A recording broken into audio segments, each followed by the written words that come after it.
It's time for Security Now. Steve Gibson is here. Some wacky stories today, including the explanation behind the mysterious appearance of the Inetpub directory on your Windows machine. It's on purpose. And don't delete it. We have new information about data loss in SSD mass storage. If you leave it lying around, you might lose some data. Plus, malware has found a new place to hide inside Windows. All that and more coming up on Security Now. Podcasts you love. From people you trust. This is TWiT. This is Security Now with Steve Gibson, episode 1023, recorded Tuesday, April 29th, 2025. Preventing Windows Sandbox abuse. It's time for Security Now, the show that I think many of us wait for all week long. If it's Tuesday, it must be time for this guy right here, Steve Gibson. I know that I wait for it all week long because it's a major event in my weekly cycle. It's a lot of work, I'm sure. It's a lot of work. I start Sunday around noon after Laura and I have caught up with the Sunday morning shows, and I work all day Sunday and then all day Monday. So it's basically 2 days out of the week. But and it's Steve, funny you too have our because eternal gratitude. Thank you. it's funny because Lori says, "Why can't you just cut and paste more?" And I go, "Well, because I like talking." And, I want to put myself into that, not just, paste more. echo other people. So I end up really having a good time. And that's the problem is, yes, it's a big commitment, but I really do enjoy it. So, Well, we enjoy you and we thank you so much. Unable to do anything halfway, as you know. Yeah, so that's right. I end up going all the way. Good. So we are at the monumental episode 1023, which will be a significant number to all those who've ever studied computers, on the binary side especially, because that would be 111111111. That's 9 ones, folks. And when we get one more one, then we wrap around 2 to the power of 10, and 1024. That is one binary K, and we will be there next week. When I first moved to San Francisco, the first place I rented, the address was 1024 Page Street. And I thought, no one else appreciated it, but I thought, this is cool. I'm on the 1K page. So, those numbers are important to. And it's one of those things, you like glance at the digital clock and it says 512 or it says 1024 or it says 256 or 1128. Yeah. So, I do live in that world. Okay, so last week we introduced a lot of our listeners to the Windows Sandbox, the fact that this really well-designed piece of work was sitting in Windows 10 and 11, largely underutilized, sometimes completely unknown, because who would know? I mean, unless you had some reason to go looking for something and someone like this capability and someone said, "Hey, just try the Windows Sandbox. It's built in." Anyway, now everybody knows. As I also mentioned in passing last week, the thing that reminded me of its existence is that malware, of course, has figured out how to crawl in there and use the sandbox behind people's backs without them knowing it's even there.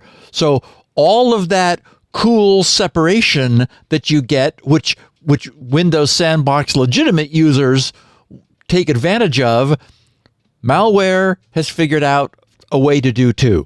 There are a couple solutions for preventing its abuse, which we're going to talk about after we finish talking about the nature of the abuse. But first, we've got this bizarre appearance of directory I'm very familiar with. Inetpub is the directory that's always created when Internet Information Services, IIS server is instantiated into typically a server, but also workstations. I've long had it on all of my machines because I've always been using Microsoft's web services to deliver websites. Well, it mysteriously appeared unbidden, so everyone believed, after April's Patch Tuesday. And there's a big story there that we're going to get to. We also have our friend who tweets as Gossie the dog, Kevin Beaumont, has found a way to crash Windows Update using this mysterious directory, which I'm sure Microsoft did not intend. This whole thing has just been a big cluster, a mess. We also have North Korea now creating fake U.S. companies. They have like the one division that is spoofing fake employees. They said, well, let's get it on the other side. Let's create fake U.S. companies. See how that goes. We have a new attack on GPT-style conversational AIs known as the Inception attack, which subverts them. Also, a bunch of people sent me questions about this, so I figured since everybody is concerned about mass storage, we've got some really interesting new information about the data loss. Well, here's the thing is, it's about... Sorry. Continue on. Some new information about data loss occurring in unpowered SSD drives. Also, lots of terrific feedback from our listeners from recent episodes. And then we're going to get to how malware has taken to hiding inside the Windows Sandbox and what we can do to stop it. And of course, we've got another picture of the week, which is one of the high points for this weekly podcast. This one it's a goodie. And actually the first of a couple that are coming. So I think, Leo, for a change, we may actually have a good podcast. For a change. Yeah. It'll be unheard of. We may have stumbled onto the right formula. 1,022 episodes. No, every episode's fantastic, and I can't wait to get into it. But first, we do have a sponsor, if you don't mind, and I'd like to mention them. Actually, it's a very topical sponsor, Legato Security. Legato Security. I had a great topical. Do you spread it on your surface? No, not topical like ointment. Oh, topical like timely. How about that? No, I'll give you an example. I had a great conversation with them last week. Actually, maybe a couple weeks ago now, and I brought up this kind of analogy. When you wouldn't put in a burglar alarm system that didn't have monitoring, right? Because burglars break into the house when you're not around most of the time, and you're not there to say, oh, the alarm's going off. I mean, maybe you count on your neighbors, but really a burglar alarm system needs monitoring. Well, it's the same thing for your security. No business should be their own burglar alarm, and the same thing applies to cybersecurity. Legato Security, it's perfect for small and medium businesses. Big business probably has a security operations center that is monitoring 24/7. If you're, a Fortune 500 company, you probably have all that. But there are a lot of businesses that don't have it and need it. Unless you want your security team to live at the office, Legato Security provides the same standard of security controls that these large enterprises depend on without the cost of building an internal security operations center. They're a recognized leader by CRN, MSSP Alert in 2024. Legato Security transforms how businesses approach cybersecurity. They're technology agnostic, so they will use what you're already using. They're also not there to replace you. They're there to give you some time off that you probably deserve. Their technology agnostic MSSP platform provides your business with a custom suite of security solutions tailored to your needs. Legato Security integrates seamlessly with all the tools you're using. So we're not talking a costly infrastructure overhaul. This slides right in. It's a proprietary security operations platform. They call it Ensemble. But what it does, it takes all the signals from the stuff you're using and delivers consolidated, prioritized, and actionable alerts in real time via a comprehensive single pane. So everything you need to know is right there, right in front of you, no matter how many different tools you're using to protect yourself. See, here's the point. Hackers don't take holidays. They don't stop working when you clock off. In fact, that's exactly when they start working. They say, oh, they're leaving the house. Now's the time to get in. Legato Security's 100% US-based team provides proactive threat detection, triage. They even do remediation 24/7, 365 days a year. They're there even when you aren't. And they use this purpose-built security operations center, this SOC, so your team can focus elsewhere when it's time to clock out. Finally, a weekend off, right? From entrepreneurs to we were talking about this last year, or actually it was early this year, that a bunch of extensions, browser extensions, were hacked on Christmas Eve because they knew, oh, that's going to give us at least a couple of days to exploit people before anybody gets around to fixing it, right? Not if you use Legato Security. From entrepreneurs to Fortune 100 companies, Legato Security creates custom MDR solutions that protect businesses so business leaders can focus on growth. Here's a great testimonial from a recent customer. Quote, Legato Security is the only supplier that has delivered everything they said they would, and we didn't have to drive them. They just get it done. I love this, too. If you've got a problem, Legato Security is not going to call and say, hey, you got a problem. They're going to call and say, hey, we saw the problem and we fixed it and you're safe. That's what you want. That's what you want, right? IT and security professionals. Legato Security's MSSP is here to augment your security team, not replace them, not replace you. They're the professionals you want on your team to back up your cybersecurity forces, to fortify your proactive defenses 24/7, 365 days a year. Security tools alone are not enough. You need the expertise to back it up. Oh, and here's a great tool. You can go right now to legatosecurity.com and see if your defenses are as strong as you think. They've got a free risk assessment on the website. It's worth taking it just to see where the holes are. Visit legatosecurity.com to discover how they can help you regain control and, enjoy your weekends like you used to. That's legatosecurity.com, LEGATO security.com. It makes perfect sense. This is something you need.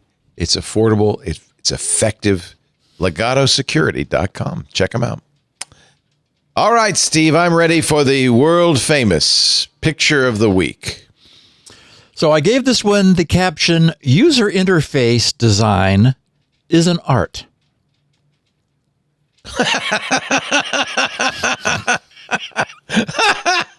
Okay. You want to describe this?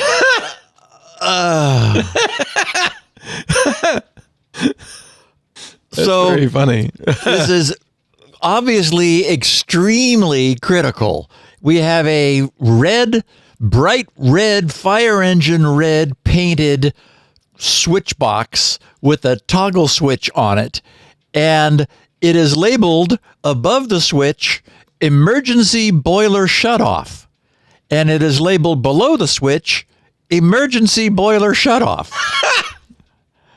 So which way do you switch it? Yeah.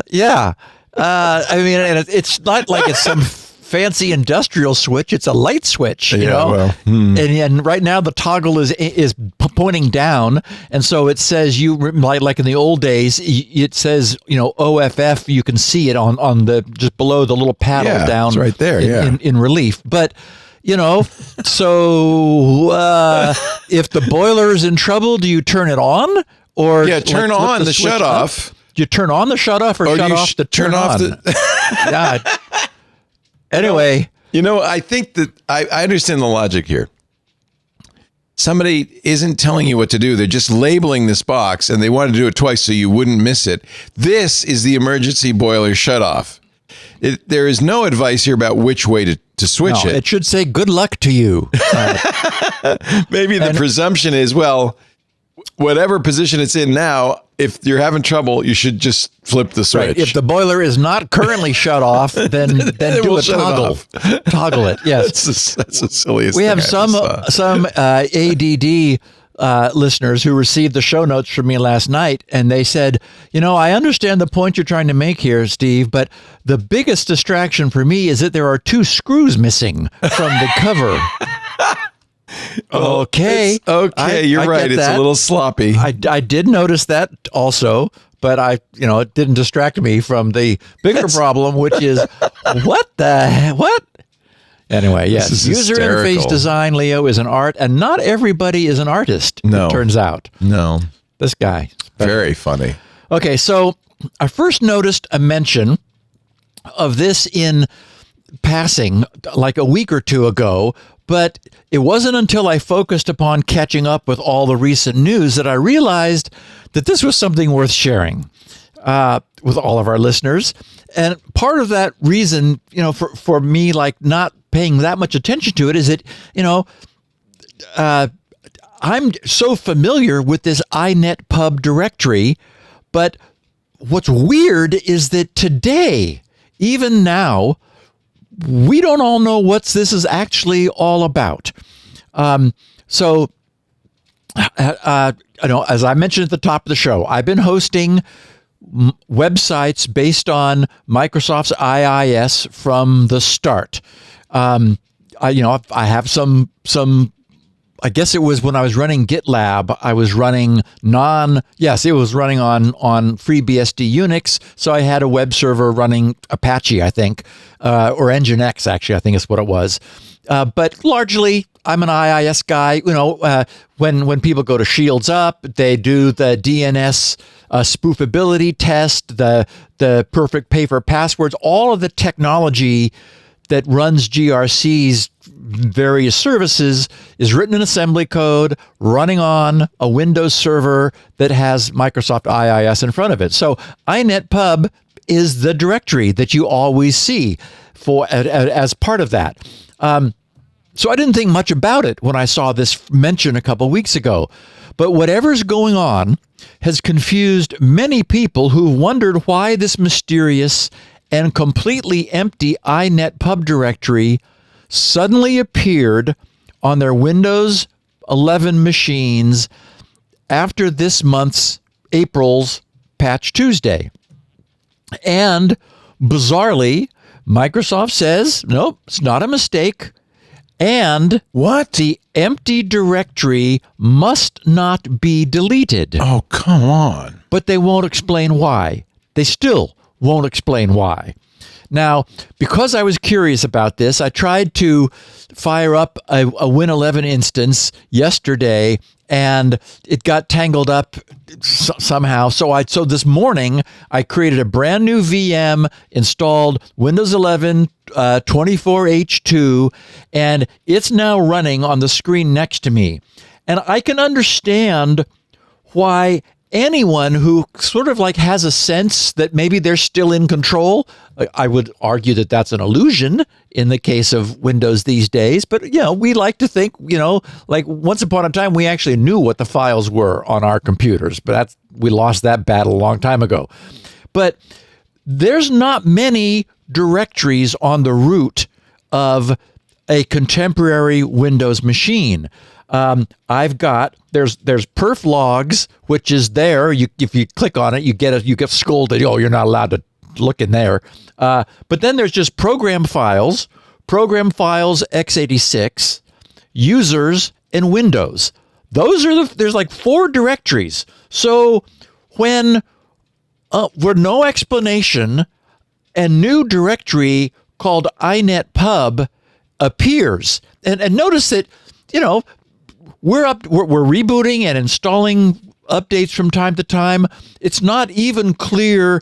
It would not be clear to someone who happened to look at their directory tree at some point exactly when this appeared, right? I mean, you don't immediately inspect your computer for what happened after installing patches, because who knows what happened.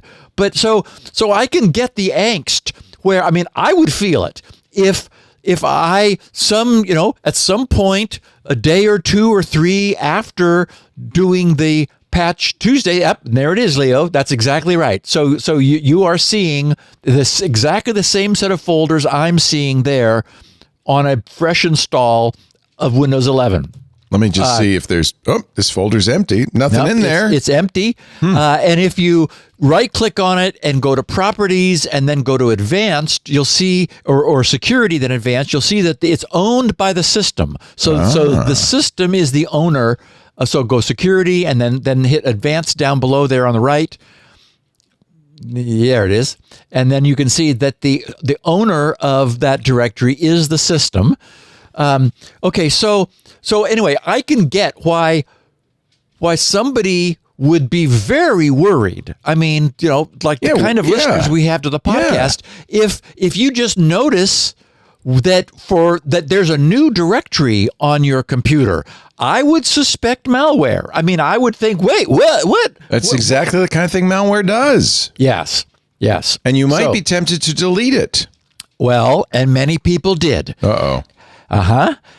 So and that's not. You know, good. if you hadn't told me, I would have deleted it. Yes, it's an empty folder. Don't believe it or not. It is the patch for a bad privilege escalation or elevation bug is the patch is dependent upon the current existence of that directory on the root of your system drive. Interesting. This whole thing is so half-baked. It's a kludge. What a kludge. It's a kludge. Thank you. Yeah. That's the word. Yeah. Okay, so there's been a lot of coverage of this in the tech press, but I'm going to share a lightly edited version of what Forbes' Davey Winder wrote about this recent mystery, because he did a good job of summarizing it and kind of pulling these things together. It would have been easy for them to click the hidden box, yes, right? And we don't know whether it has to be visible. So, I mean, and that's part of the problem, Leo. Microsoft isn't saying, even now, they're just not telling us. So, Davey Winder's... There, I hit it. We'll see what happens. Okay. Oh, boy. Good luck. Under the headline, Microsoft's new Windows update, 1 billion users warned, do not delete. Now, I'll note they weren't warned initially. And was only in a later update. So Davey wrote, the latest and somewhat confusing situation of Microsoft's making has come about as Windows users noticed a mysterious new folder after the most recent security update. A folder with no explanation, and one which Microsoft has now warned 1 billion Windows users they must not delete. I know. This is such a kludge.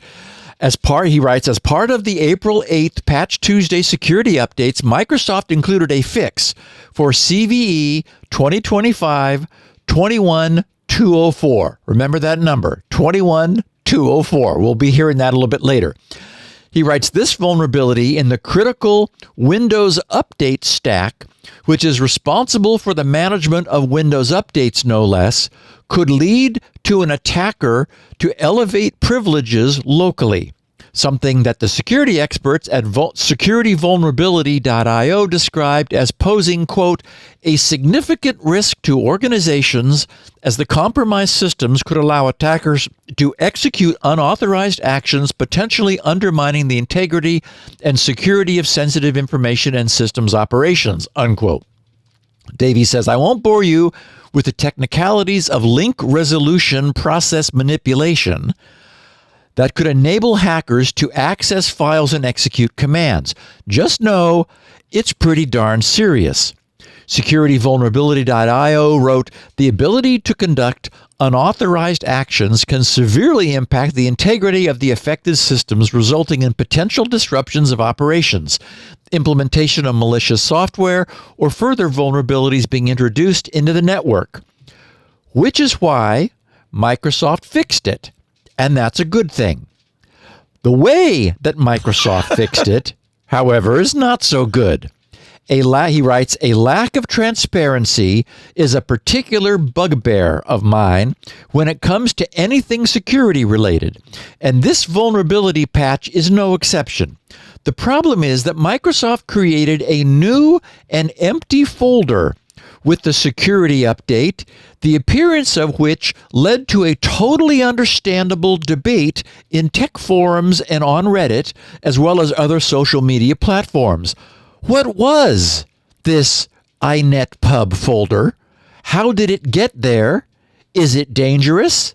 Is Microsoft using it to collect data? And should I delete it?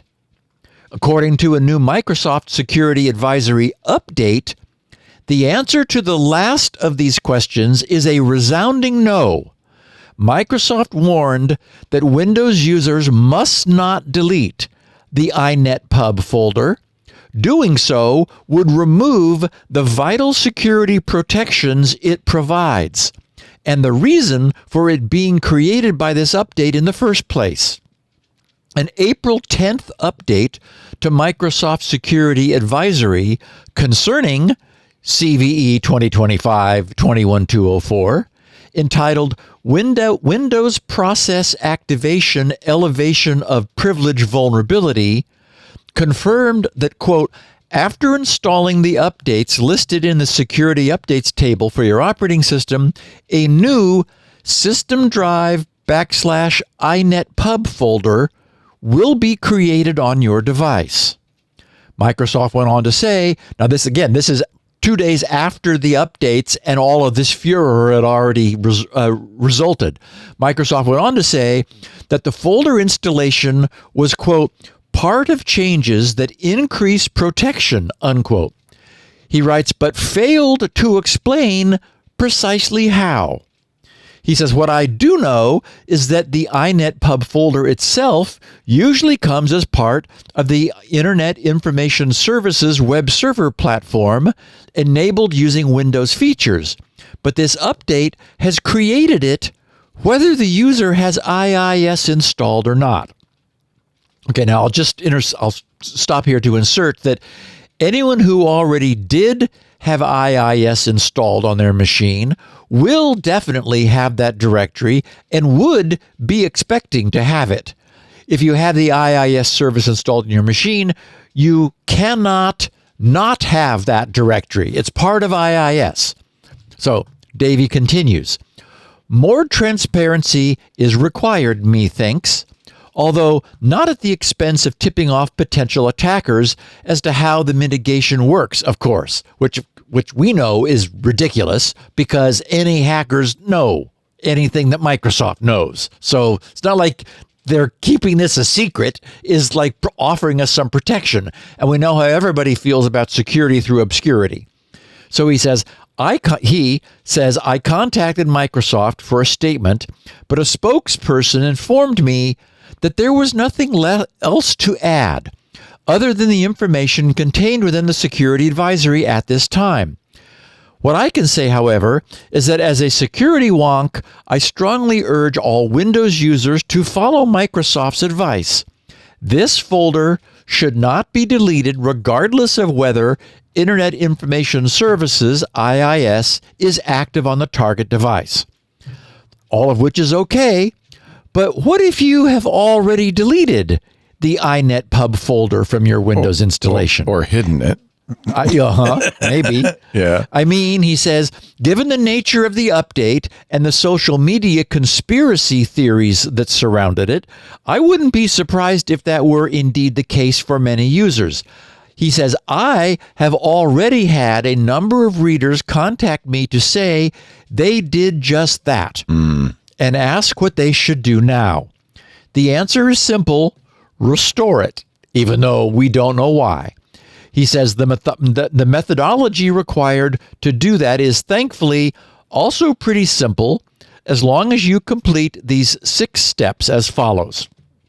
Head for the Windows Control Panel. Click on Programs. In the Programs and Features section, choose the Turn Windows Features On and Off option. And now our listeners know, because we went there last week for Windows Sandbox, you could also just go to the Start menu and type TURN space, and that would immediately highlight Turn Windows Features On and Off.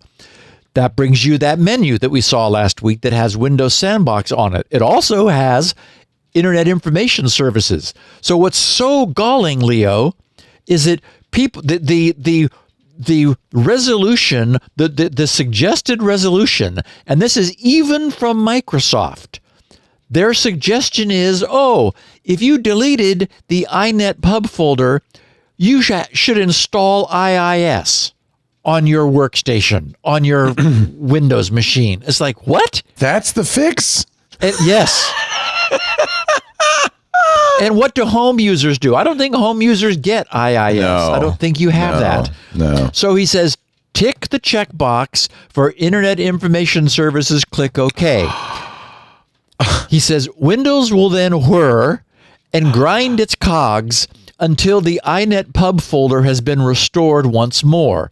And you can check your system drive to ensure that it is. He says, by enabling IIS in this way, the same folder is recreated as if Microsoft had dropped it there in a security update, and it will provide the same protections from Windows threats as well. Now, I looked elsewhere for additional clarification, but everyone on in the tech press is telling the same story. The Windows Latest site wrote, once IIS is installed, you don't need to make additional changes to Windows 11. Installing IIS will restore the folder. Microsoft and told a bunch of other stuff. Well, that's just it. It is a heavyweight web server. I mean, it's ridiculous. So the real question then is, if you then uninstall IIS, go back there and turn it off, does it leave Inetpub behind? And I did not have time to perform that experiment for our listeners, but my guess is it probably leaves it, in which case you can get rid of IIS after you've installed it. Now, so I'm getting ahead of myself. So Windows Latest wrote, Microsoft told Windows Latest that users need to follow the IIS installation steps. Microsoft is saying install IIS. Wow. This is so half-baked. If they accidentally deleted the folder, this empty folder must remain present on Windows 11 system partition on system drive /Inetpub for the security patch to function correctly, which is itself a crock. The folder provides, quote, increased protection, unquote. According to thank God. Yeah. Let's add some more. We need as much as we can get. Give me more. Like put in, God, what about /kitchen sink? Will that help? I'm restoring autoexec.bat. There you go. According to Microsoft, turning on IIS creates the same folder with the same protection, and your PC will not be vulnerable. Whew, wow. Right to that today. And then in a later update to this article, Windows Latest added, update, Microsoft will not explain why the empty folder is required to apply the security fixes. Okay, now, I'm annoyed by what strikes me as, first of all, very lazy advice from I'm annoyed by many things, but one of them is very lazy advice from Microsoft. Installing IIS onto a system, as we have noted, is not a small thing. So it's ridiculous overkill to tell people to install the Microsoft Web Services as a means to create a single empty directory. That's crazy. Presumably, the directory named Inetpub requires specific user account privileges to be set on it. Apparently, it needs to have system be its owner, whereas the user, if the user just did make dir, to create a directory there, new directory, they would be the owner. So you'd have to change the ownership to system, but you could do that. Given the power of Windows PowerShell today, I am sure that a simple PowerShell script could do exactly the same thing.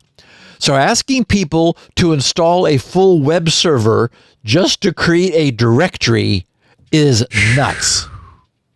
But that said, randomly deleting directories that don't apparently serve any purpose is probably not a good idea either. Yeah, because you don't know. Power users who would tend to notice such things like to imagine, as I said earlier, that they're still in charge of their Windows installation and environment. Here's another example of why that is not the case. It becomes less true with each iteration of Windows. What I'm wondering, as I said, is whether uninstalling IIS once it's been installed leaves that Inetpub directory behind. If so, the second half of the lazy advice should also be to then remove IIS after rebooting the system to first complete its installation and verify the existence of the Inetpub directory. And what's infuriating is that Microsoft won't tell us anything about why any of this is necessary. And Leo, to your point, does hiding it still work? Since we don't know why it's there, we're not able to evaluate whether hiding it wouldn't have been like something Microsoft should have done. Maybe it still works if it's hidden, in which case they could create it, give it system privileges, give it the hidden attribute, and nobody, it would have been the wiser. It would have been created, but it wouldn't have been in everyone's face. Well, and for that matter, they could release a PowerShell script that would create it with the proper permissions. Yes. And tell people to do that, right? Yes. I mean, or Leo, why not just put a file in that directory with the name "this directory delete. created by Windows Update," or "do not delete this directory"? It would What's have been your hypothesis for why this is necessary? I don't have one. There's no doubt that I don't need to spend my time because the industry will tell us. The security industry is going to figure out what is going on. Now, there's more, because Kevin Beaumont has figured out how to completely shut down Windows Update using this directory. What? Let's tell our listeners who's paying for this. OMG. Yes, there's a big crock here also. My kind of naive theory would be maybe this malware looks for the presence of Inetpub and then doesn't activate if it sees it, or I don't know. That's dopey. And is that the way to stop malware? Well, and how is Windows Update and some process activation privilege of elevation tied to the presence of the IIS root folder? Well, it just seems so literally. Maybe / kitchen sink, and we'd get a more reliable Windows. Just crazy. Yeah. But a prolific security researcher, do you want me to do the ad? Did you say you want me to do an ad now? Let's do it. We're half an hour in. Okay, I'll do it now. And then we're gonna tell everybody how they can shut down Windows Update so that it no longer functions at all. Well, that doesn't seem like a good solution either. No. I unhid my Inetpub, by the way. I didn't want to take a chance. I mean, it's a virtual machine. I guess what I could do is delete it and then reinstall IIS, or install IIS, uninstall it, and see if it's still there. Oh, do that. Should I do that? Okay. Yeah. After this word from our sponsor. Actually, I could do that too. We're all going to do that. You know what would be a really good way to protect yourself from stuff like this? ThreatLocker. A good zero trust solution would solve so many zero-day problems. Ransomware is killing us, right? It's harming businesses worldwide. It works through phishing emails or infected downloads, malicious websites, RDP exploits. I mean, on and on and on. An Inetpub folder. Don't be the next victim. ThreatLocker's zero trust platform, this is so good, takes a proactive, and here's the key words you want, deny by default approach. It just doesn't assume that you have access to everything. It blocks every unauthorized action, protecting you from both known and unknown threats. It's so cool. It's trusted by, infrastructure people like JetBlue Airlines, right? People who can't afford to go down. The Port of Vancouver, they just can't afford to be hit by ransomware. They use ThreatLocker. It shields them from zero-day exploits, from supply chain attacks, and this is great for compliance, provides complete audit trails. Know exactly who accessed what when. It's fantastic. ThreatLocker's innovative ring fencing technology, basically it isolates those critical applications so they can't be weaponized.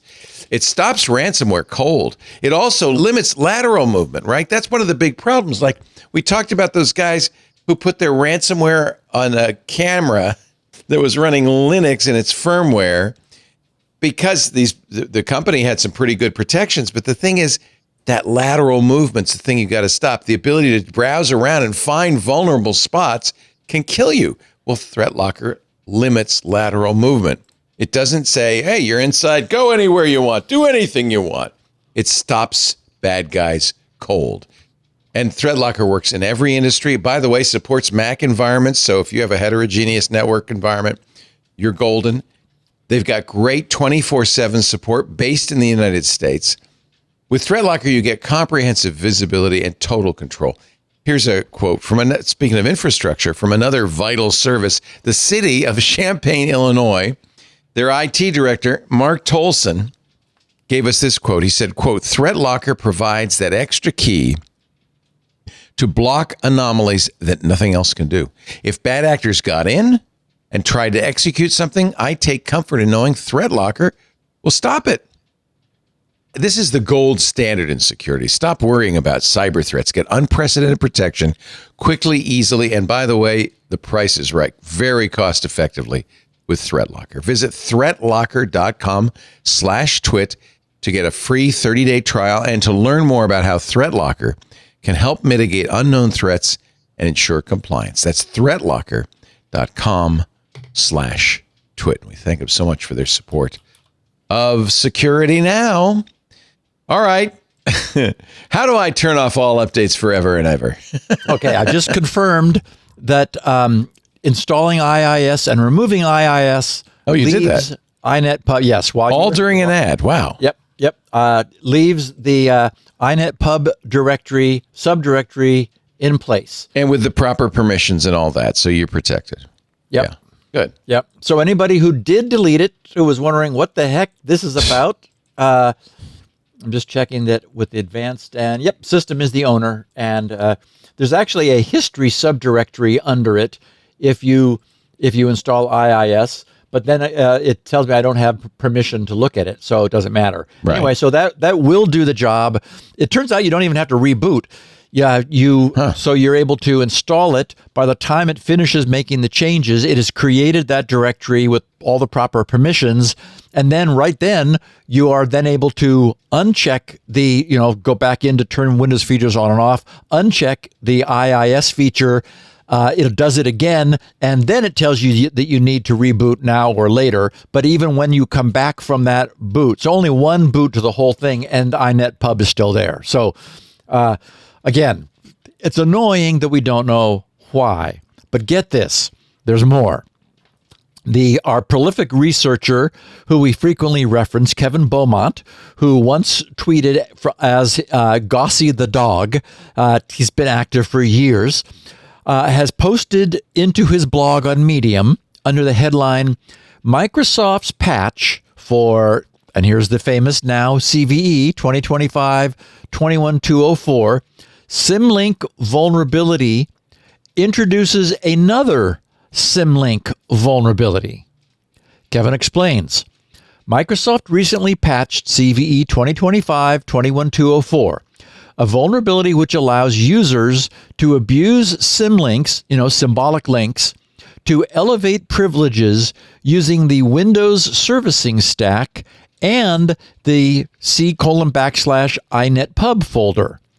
To fix this, Microsoft pre-creates the C:\\inetpub folder on all Windows systems from April 2025's Windows OS updates onward. Now, what occurs to me is that it may be the pre-creation of it and assigning it to the system as the owner that subsequently prevents its abuse, which suggests to me that hiding it would be fine. And Microsoft probably should have, but this whole thing, as I said, is about as half-baked as anything I've ever seen. Okay, so he said, however, Kevin writes, I've discovered this fix introduces a denial of service vulnerability in the Windows servicing stack that allows non-admin users to stop all future Windows security updates. Whoopsie. Non-admin and admin users can create junction points in the C root. And in the show notes and in Kevin's blog, he gives the make link command. I have it here in the show notes. He says, so a non-admin user can just do Windows plus R, command, just get a command line and then run. And it's make link /J for a junction. And then C:\inetpub space C:\Windows /system32 / and then he used the ever popular and benign notepad.exe, which he's created the symlink for. He says this creates a symlink, a symbolic link between C:\inetpub and notepad. After that point, April 2025 Windows OS update and future updates, unless Microsoft fixes it, fail to ever install. They error out and or roll back, forcing the system to go without any further security updates. He says, I reported this to MSRC about 2 weeks ago and finally received a response. So it took Microsoft Security Research a couple weeks. They got back to Kevin, writing, hello, Kevin. Thank you again for submitting this issue to Microsoft. MSRC prioritizes vulnerabilities that are assessed as important or critical severities for immediate servicing. After careful investigation, this case is currently rated as a moderate severity issue. It does not meet MSRC's current bar for immediate servicing, as the update fails to apply only if the Inetpub folder is a junction to a file and succeeds upon deleting the Inetpub symlink and retrying. In other words, you can undo this and then everything is fine. They said, however, we've shared your report with the team responsible for maintaining the product or service, and they will consider a potential future fix, taking the appropriate action as needed to help keep customers protected. At this time, we will not be providing ongoing updates of the status of the fix for this issue, and we have closed the case. So Kevin finishes saying, my feeling is the endpoint detection and response providers, including Microsoft, probably want to add detection for junction points being created from Inetpub on boot drives, as it looks like this issue isn't going to get patched anytime soon, and it's a 100% reliable way to stop future security patching in Windows. Jeez Louise. So, whatever underlying problem Microsoft originally had with this CVE, it certainly feels as though somebody cooked up, as I said, a half-baked solution that wasn't very well thought out. The idea of needing to add an empty directory to the Windows file system, which is normally only needed when a system is running their web server, and which is naturally then open to public abuse of the sort that Kevin stumbled upon, seems really very sad and half-baked. Wow. Just amazing. Yeah. Wow. Okay, so this one you're not going to believe, Leo. We've talked extensively. Worse than what we just talked about? Well, okay, it's up yeah. there. We've talked extensively about the challenge presented by employers who are attempting to do the right thing by not hiring spoofed employees from hostile foreign powers. Security researchers at the firm Silent Push just reported on their discovery of a new bizarre twist. Their headline was, "Companies to deliver a trio of malware: beaver tail, invisible ferret, and otter cookie." These are the three pieces of malware. Well, because all the good names are taken. they don't sound that scary, to be honest. No, but they okay. don't. But get this. The headline doesn't do the story justice. To give everyone a sense for what they discovered, they start with 4 key findings. And boy, they really are burying the lead here. Okay. Silent push threat analysts have uncovered 3 cryptocurrency companies that are actually fronts for the North Korean Advanced Persistent Threat Group. Contagious Interview is the name of the group. The group is called Contagious Interview. Block Novus LLC and Angeloper Agency and Softglide LLC. So Block Novus, Angeloper Agency, and Softglide LLC. They said our malware analysts confirmed that 3 strains, beaver tail, invisible ferret, and otter cookie, are being used to spread malware via interview malware lures to unsuspected cryptocurrency job applicants. The threat actor heavily utilizes AI-generated images to create profiles of employees, in air quotes, for the 3 front crypto companies, employing Remaker AI, that's Remaker.ai, for some of the AI-generated images.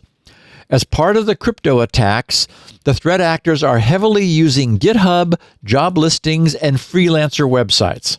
Okay, but that still fails to convey what's going on. It took some digging, but it turns out that North Korean hackers created and used U.S. front companies, and I found 2 of them. I wasn't able to confirm separately Angeloper Agency, but definitely Block Novus LLC and Softglide LLC are corporations registered in the states of New Mexico and New York, respectively. So they faked being U.S. companies, then solicited U.S.-based employees into interviews that infected those interviewees with malware that was carried back to the prospective employees' current employers as a means of infecting their organizations.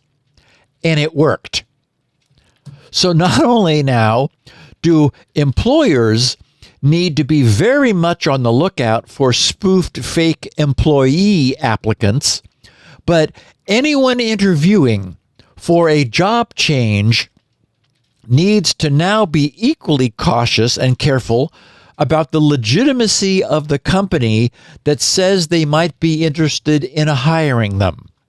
Because it may be North Korea who's created a full background legacy for a fake enterprise and it ends up asking you to do something that will infect your machine, and when you go back to your current employer's network, infect your current employer. The world we live in today, my friends. Wow. Incredible. Okay. On the AI front. Carnegie Mellon University's CERT Coordination Center posted the news of a new widespread vulnerability. What's really weird about this is it works across the AIs. That is a single script. A new widespread vulnerability that affects pretty much all of the various GPT AI models. The title of their vulnerability report was, quote, "Various GPT services are vulnerable to Inception jailbreak, allows for bypass of safety guardrails." So here's what they explained. 2 systemic jailbreaks, and they call it systemic because it's, again, AI, pan AI. 2 systemic jailbreaks affecting several generative AI services have been discovered. These jailbreaks, when performed against AI services with the exact same syntax, result in a bypass of safety guardrails on affected systems and indicating a systemic weakness within many popular AI systems.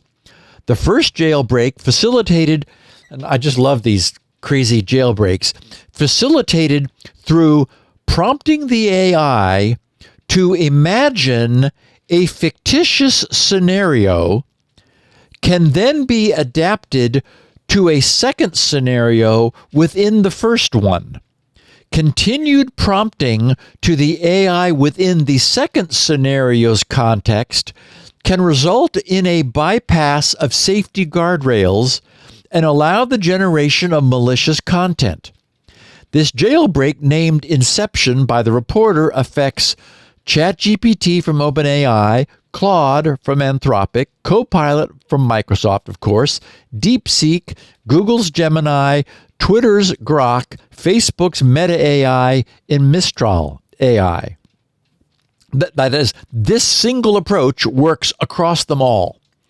The second jailbreak is facilitated through prompting the AI to answer a question with how it should not reply within a certain context.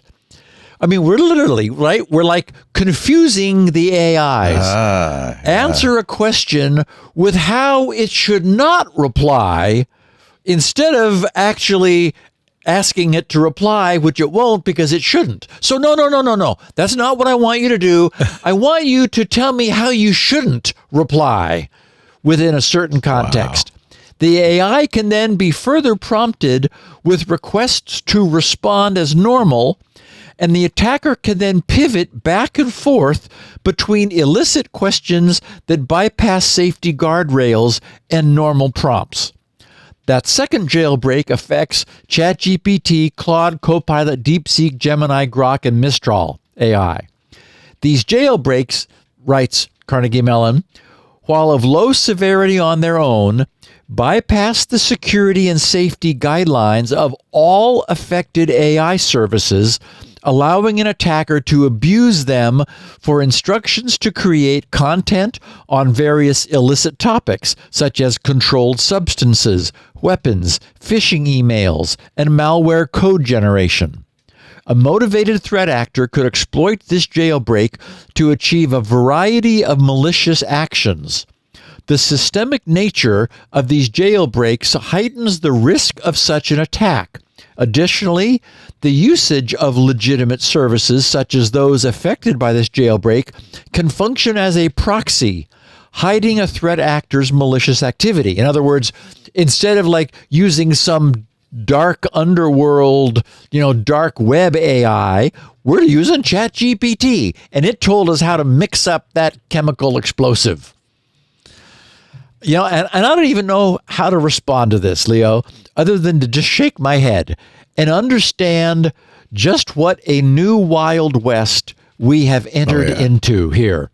One of the key coding lessons of my own past 50 years of programming computers, and I guess it's actually more like 52 now, has taught me is that if I'm not 100% completely certain how my code operates, it's unlikely to be correct because there are so many more ways for it to be wrong than for it to be right. Then I read about the bizarre ways it's possible to have conversations with these conversational AIs in ways that lead them to ignore the imperatives of their programming. And I also understand that no one is really completely certain how all of this works in the first place. And then I think of my own far simpler coding experiences, and it becomes very clear that this incredibly fuzzy world of AI, which we're stepping into, almost certainly has a far longer way to go before we're able to get a grip on it. And I think far further than most people probably expect. I don't even think we're close to actually having control of this. And of course, a lot of people who actually spend a lot more time thinking about this than I have are very worried about what can happen, right? Yeah. Yeah, although I'm kind of have mixed feelings about AI safety. I think, as we've learned, it's kind of maybe a mistake to even try, right? Just right. Right? You can't, I don't think the companies are trying that hard. Obviously, if this thing works, they're not trying that hard. Yes, it's like, I'm not asking you to tell me something that I shouldn't, but if I were asking you to tell me something that I shouldn't, what would you say? And then it's like, oh, well, in that case, if you're not actually asking, you're just asking if you were asking what I would say. Purely hypothetically. That's what right. Shouldn't you tell me? Yeah. Now, I know you can't tell me how to make this explosive, but, if you could tell me how to make it, what would that be like? Yeah. Oh. Yeah. I mean, like, no street smarts in these things yet. No. And no. Of course not. They're little children. Yeah. Yeah. Okay, so one thing we all have in common, all of us, is a concern for the integrity of our digitally stored data. In fact, it would not be an overstatement to say that I've made understanding and addressing the reliability of mass data storage my life's work, with the first half of my life invested in preparing for the second half, where I've been able to do something about it and have created solutions to help recover data, lost or seriously endangered for arguably hundreds of thousands of PC users during the last 35 years. Nearly 2 weeks ago, the popular and respected Tom's Hardware website posted a piece under the heading Unpowered SSD Endurance Investigation finds severe data loss and performance issues. The start of that piece said, "You may not know it, but SSDs will lose data after a period of time if they are simply left unplugged, which can be a serious threat to your data if you store backups or precious files on unplugged SSDs."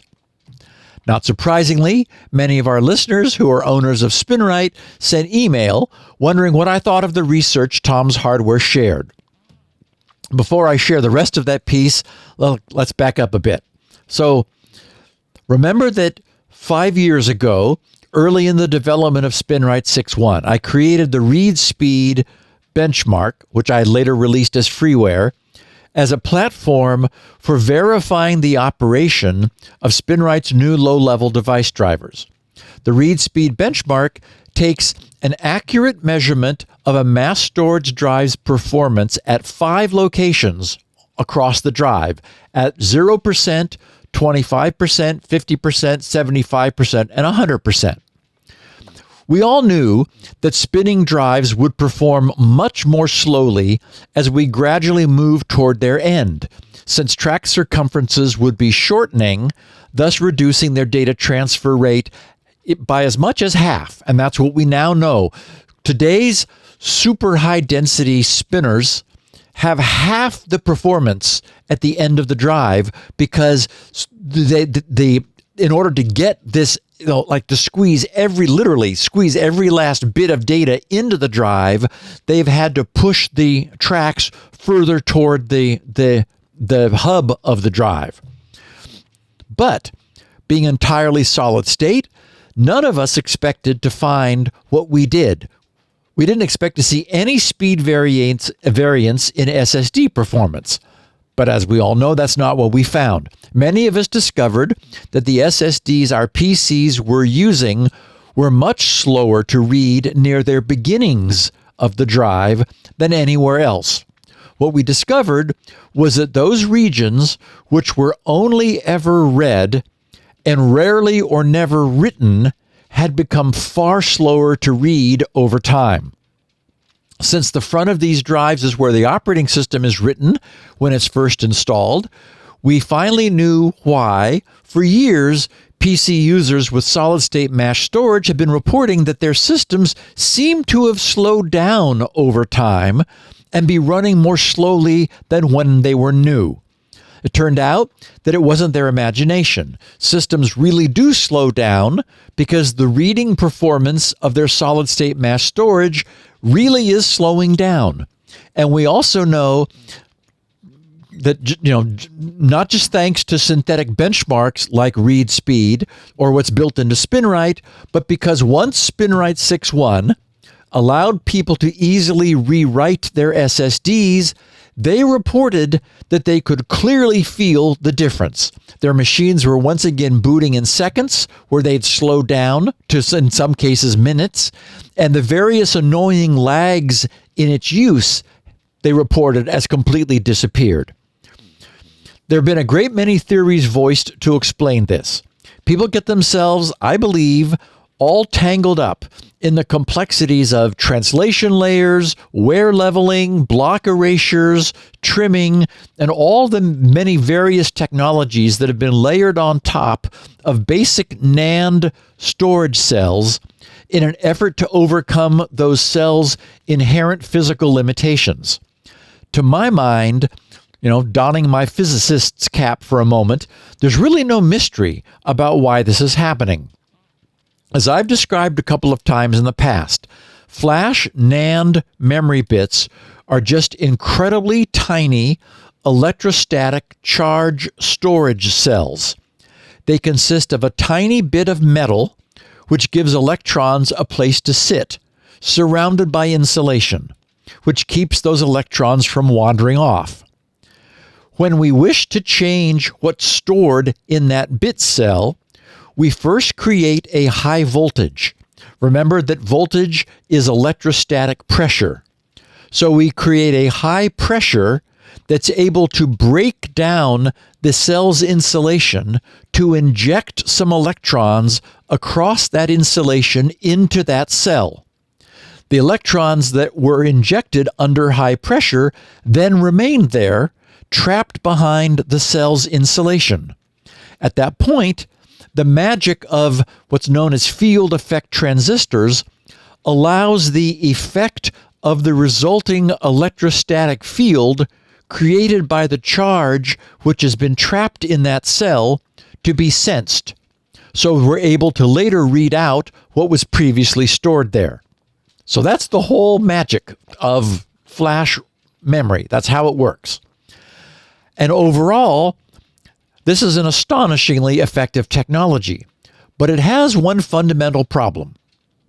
We're deliberately abusing a cell's dielectric insulation whenever we use the brute force of high voltage to break it down and force electrons across the barrier it was designed to present to their flow. It's trying to be insulation. We're breaking down that insulation. We want a perfect insulator, except when we don't want it to be perfect. And over time, with repeated breakdown of its forcible breakdown of its insulation, its insulating properties begin to falter and weaken, with the barrier become slightly more porous to unintended electron migration. Okay, so with this background, let's look at what Tom's Hardware wrote. Their piece said, "You may not know it, but SSDs will lose data after a period of time if they're simply left unplugged, which can be a serious threat to your data if you store backups or precious files on unplugged SSDs. A year 2 update on the How Long Can SSDs Store Data Unpowered video series is another reminder about the importance of regularly refreshing your backups with a bit of juice. The tests consist of storing data on an SSD and then leaving it unplugged for years to see the impact on the stored data. An SSD's endurance rating is calculated based on how long it can store data if left unplugged after a certain amount of data has been written, hence the importance of this testing. TechTuber HT Wingnut is back with a report on his modest experiment involving a quartet of SATA SSDs. The key finding was that the 2-year-old well-worn drive exhibited noticeable performance degradation and was affected by a handful of corrupted files. These are signs that this particular SSD was on its way to silicon heaven. That's not true, but that's what people think, but it's something. I'll explain. Anyway, they write, HT Wingnut's video is an update on an episode from a year earlier, and further updates are promised. They said the 4 tested Levin JS600 branded SSDs are basically bog standard no-name units.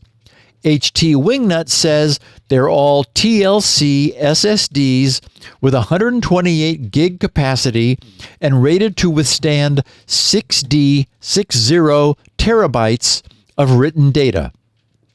Every drive has 100 gigabytes of files containing random data, with hash values for all the content provided for later verification.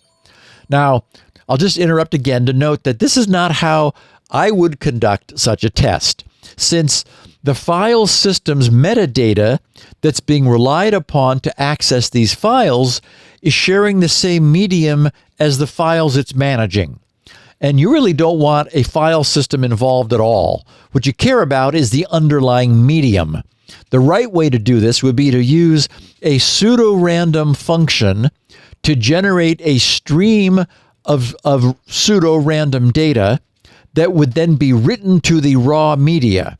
Then years later, a year and 2 and 3 and 4 and so forth, use the same pseudo-random function to recreate the original data stream for a bit-by-bit comparison with what is later read back. But who am I to talk? I didn't do any of that, and this HT Wingnut guy at least did what he did. So, what we have from him is better than nothing. The article continues, the 2 fresh sample drives have barely been used. Perhaps only the 100 gig of data was written there and verified, and that's it.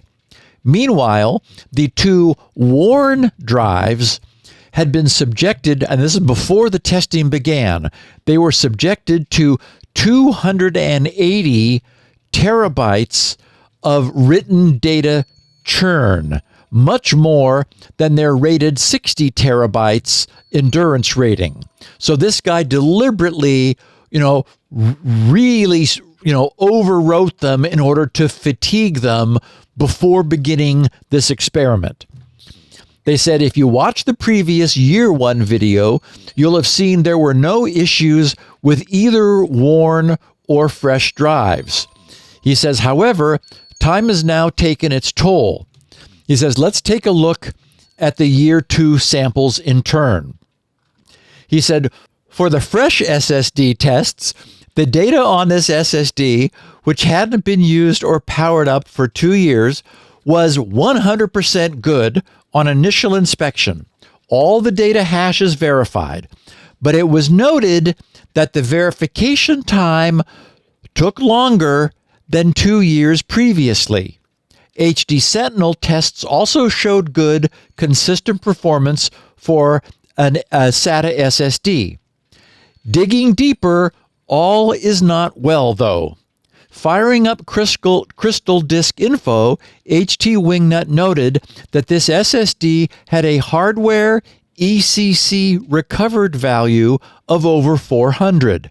In other words, the disk's error correction had to step in to fix hundreds of data-based parity bits. In other words, even this was the fresh SSDs, not well worn, just having not been used for 2 years, and hardware ECC is being required in order to recover the data, and it's slowing down. Okay.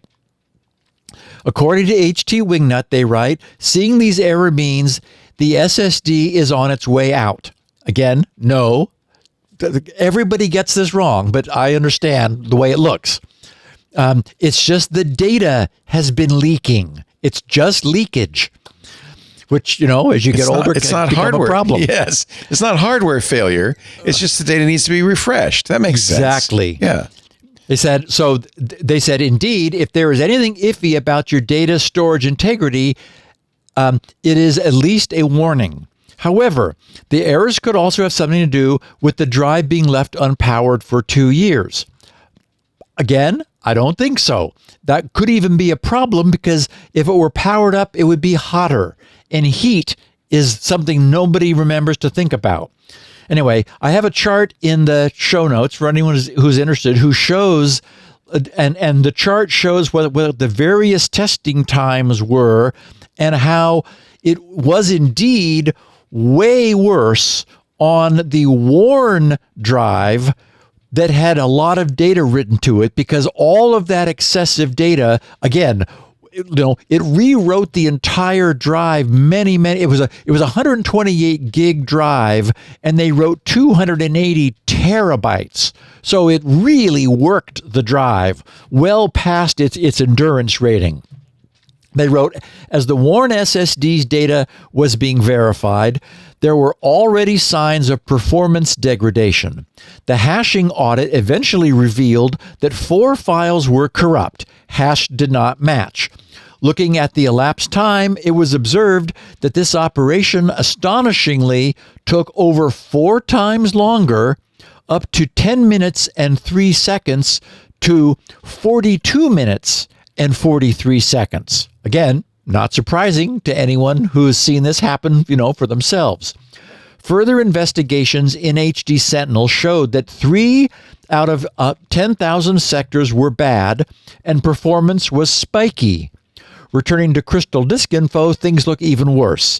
HT Wingnut notes that the unrecoverable sectors count went from 0 to 12 on this drive, and the hardware ECC recovered value went from 11,745 before to 201,273 after tests that one day.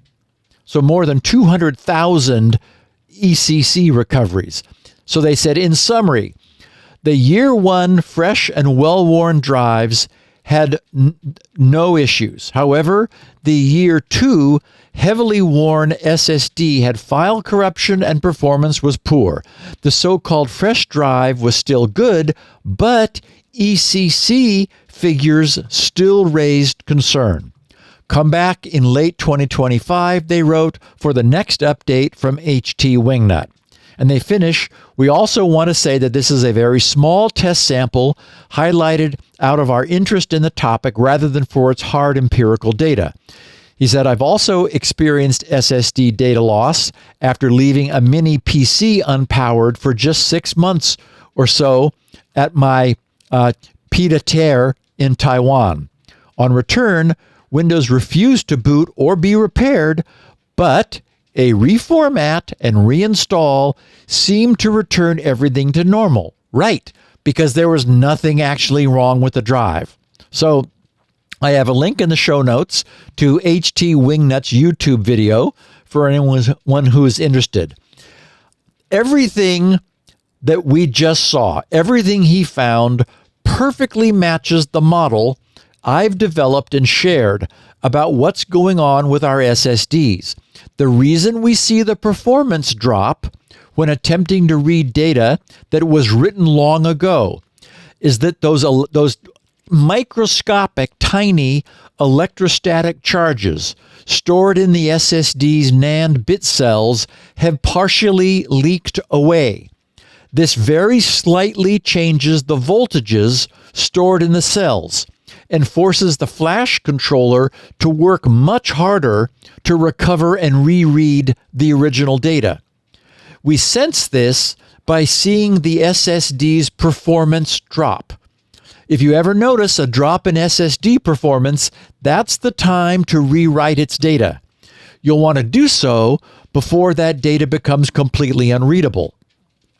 And the reason the problem was demonstrably worse on well-worn SSDs is that all of that prior writing further weakened the insulating dielectric, which was keeping the electrons in their place. So the leakage rate was significantly higher on those well-worn SSDs, which were tending to lose their data faster. And as I mentioned, one thing that has not been mentioned, which we know from physics, is that temperature is crucially important. Several years ago, we covered a piece of news here that noted that offline SSDs stored in hot data centers tended to lose their data more quickly than those same SSDs stored in a cool environment. Heat inherently agitates electrons and increases the probability that one will make it across the cell's insulating barrier. It's known as tunneling. So if you do have any offline SSDs or thumb drives where you have important data stored, I'd give them a full data rewrite pass. SpinRite's able to do that using level 3, then put them in a Ziploc bag in, you guessed it, a refrigerator, or at least store them somewhere which is guaranteed to stay mostly cool. The reason why rewriting an SSD's existing data, for example, with SpinRite's level 3, restores its factory fresh performance is that the act of rewriting an SSD literally restores the strength of its bits, which we now have additional and rather absolute proof decay over time. Rewriting an SSD's data eliminates the uncertainty in the state of individual bits that can and does creep into our mass storage over time. Therefore, the speed with which an SSD's data can be read forms a highly visible and valuable proxy for the integrity with which the SSD's data is currently stored and is readable and recoverable. This sounds like somewhat similar to spinning storage, right? The same kinds of things happen. I mean, it's not physically the same process, but you get bit rot, yeah? My feeling is that what goes bad with spinning storage is like lubrication of the drive. It's not a weakening of the magnetic signal over time? No. That tends to really hold very well. You can get stiction where the head ends up being like welded to the surface. So there are other problems that but the data on a spinning drive is not going to slowly decay over time in the same way it does on an SSD. That's interesting. All of the support mechanisms that are required probably do have a problem. Yeah.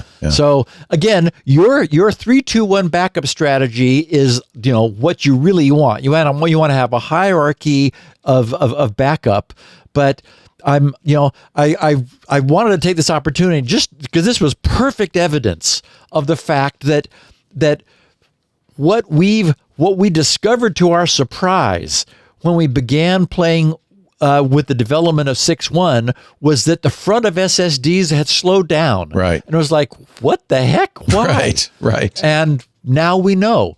And happily, it's only temporary. Those drives that are having all those problems, they're not bad. Right. They just haven't been rewritten for a long time. There's no stiction on an SSD. There's no head to stick. And it's all, I remember Alan Malventano once said to me, SSDs never rewrite their own data.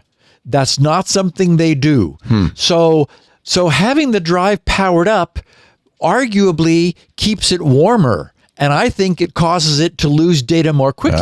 Interesting. So I'm not convinced that this is a matter of them being unpowered. They just haven't been touched in so long. Right. I know how that feels. No, I'm just kidding. Okay. Actually, Alan sent me an email just this week for both of us, you. actually. Yeah. So you got it. Yes. Oh, good. Okay. Yeah. He had some neat points to make. Yeah. He's a sharp fella. You have a neat point to make. I do. I'm so glad you asked, Mr. Gibson. I've been just champing at the bit. Waiting to tell you about OutSystems, our sponsor for this segment of Security Now. OutSystems, the leading AI-powered application and agent development platform. And they've been doing it for more than 20 years. The mission of OutSystems is to give every company the power to innovate through software. You know, typically, we talk about this all the time. IT teams have two choices to make. We call it the build versus buy conundrum, right? Do you buy off-the-shelf SaaS products for speed, but then lose flexibility and differentiation? Or do you build your own custom software, but at a cost of time and resources? Well, there's now a third choice between build and buy. AI forges the way for another path. It's the fusion of AI, low code, and DevSecOps automation into a single development platform. That's OutSystems. Your teams will build custom applications with AI agents as easy as buying generic off-the-shelf sameware. And flexibility, security, and scalability come standard with OutSystems. With AI-powered low-code, teams can build custom, future-proof applications just as fast as they would buying it. And with features that you really will appreciate. Fully automated architecture, security, the integrations are there, the data flows, all the permissions. That's all handled by OutSystems. OutSystems is the last platform you need to buy because you can use it to build anything and customize and extend your core systems. It's time to build your future with OutSystems. Visit outsystems.com/twit to learn more. That's outsystems.com/twit. We thank him so much for supporting Steve Gibson and Security Now. And now it's back to Steve for some listener feedback. Yeah, got a bunch of good stuff to share. John Canfield said, "Hi, Steve. Like you, I had heard about this Windows Sandbox feature long ago and tried it briefly just to see it. Fast forward to about a year ago, I dug into it for a testing need I had and was very impressed. I created a custom .WSB XML configuration with map folders to my PC, memory, and CPU configs, and it sits on my PC to this day, ready to use when the need arises. When you were describing the significant architectural capabilities and efficiencies that went into this feature, I can't help but think that this would be exactly what was needed for Windows 10X. And he said, see Paul Thurrott's article, particularly the last sentence, which he quotes, quote, worse, Microsoft hasn't addressed the single most important 10X feature is its planned ability to run Win32 apps in a container. Is that key work continuing, unquote. He quotes Paul. So he says, could Windows Sandbox have been developed for Win 10X? Or maybe the reverse. This feature existed before, and someone said, hey, let's use that for 10X 32-bit apps. Windows 11 came out in 2021, and Windows Sandbox was developed in 2018, according to your post. Those years line up pretty well for one or the other to have happened. All the usual praises, listening and watching back to the Tech TV days. Proud SpinRite owner, a joy to watch you and Leo every week. Best regards, John. That's great. So I chose John's question because it serves to highlight one of the reasons why Microsoft's implementation of Windows Sandbox is so economical. The long ago abandoned Windows 10X effort was Microsoft's ill-fated plan, but I understand it, to wash away Windows' long legacy of backward compatibility. At one point, they were planning to have a dual-screen Surface tablet PC. The Courier. We wanted that so badly. Yep. And they wanted to move toward more of a lean, mean OS, sort of like iPad OS. That meant essentially starting over from scratch with a new implementation of Windows. And among other things, that version of Windows would be dropping support for 32-bit Win32 apps. Now, philosophically, I love the idea of a complete reboot of Windows One of the mixed blessings of today's Windows OS is that it still runs Win32 apps, and it probably always will, because they cannot take that away. Too much legacy code depends on it. Just look at how difficult it was for them to kill off Internet Explorer 6. IE6 refused to die because too many enterprise users had written code that would run nowhere else. And if you imagine that was true for IE6, just imagine trying to take away Win32's API. Remember that Windows 7 included an XP mode. XP mode was a full virtual machine that would allow Windows 7 users to still run an instance of Windows XP. Why was Microsoft forced to include that? Specifically for backward compatibility, which serves as another example of the powerful drag created by Windows legacy code. And in addition to the Win32 API, Windows also runs all of the other APIs that Microsoft keeps coming up with. I've lost track and count of the number of ways it's possible to author applications for Windows. And now they've added the Linux subsystem support. One of Microsoft's biggest problems with Windows is that they're unable to stop screwing around with it. They can't keep their hands off it. They're continually adding more stuff, but the critical need for backward compatibility means they're never able to eliminate anything that came before. They were finally able to drop support for 16-bit code when they moved to their 64-bit OSs. But even that was painful, and they were only able to do so because Windows hadn't really gotten fully up to speed before everything switched to 32 bits. So there wasn't all that much 16-bit code legacy.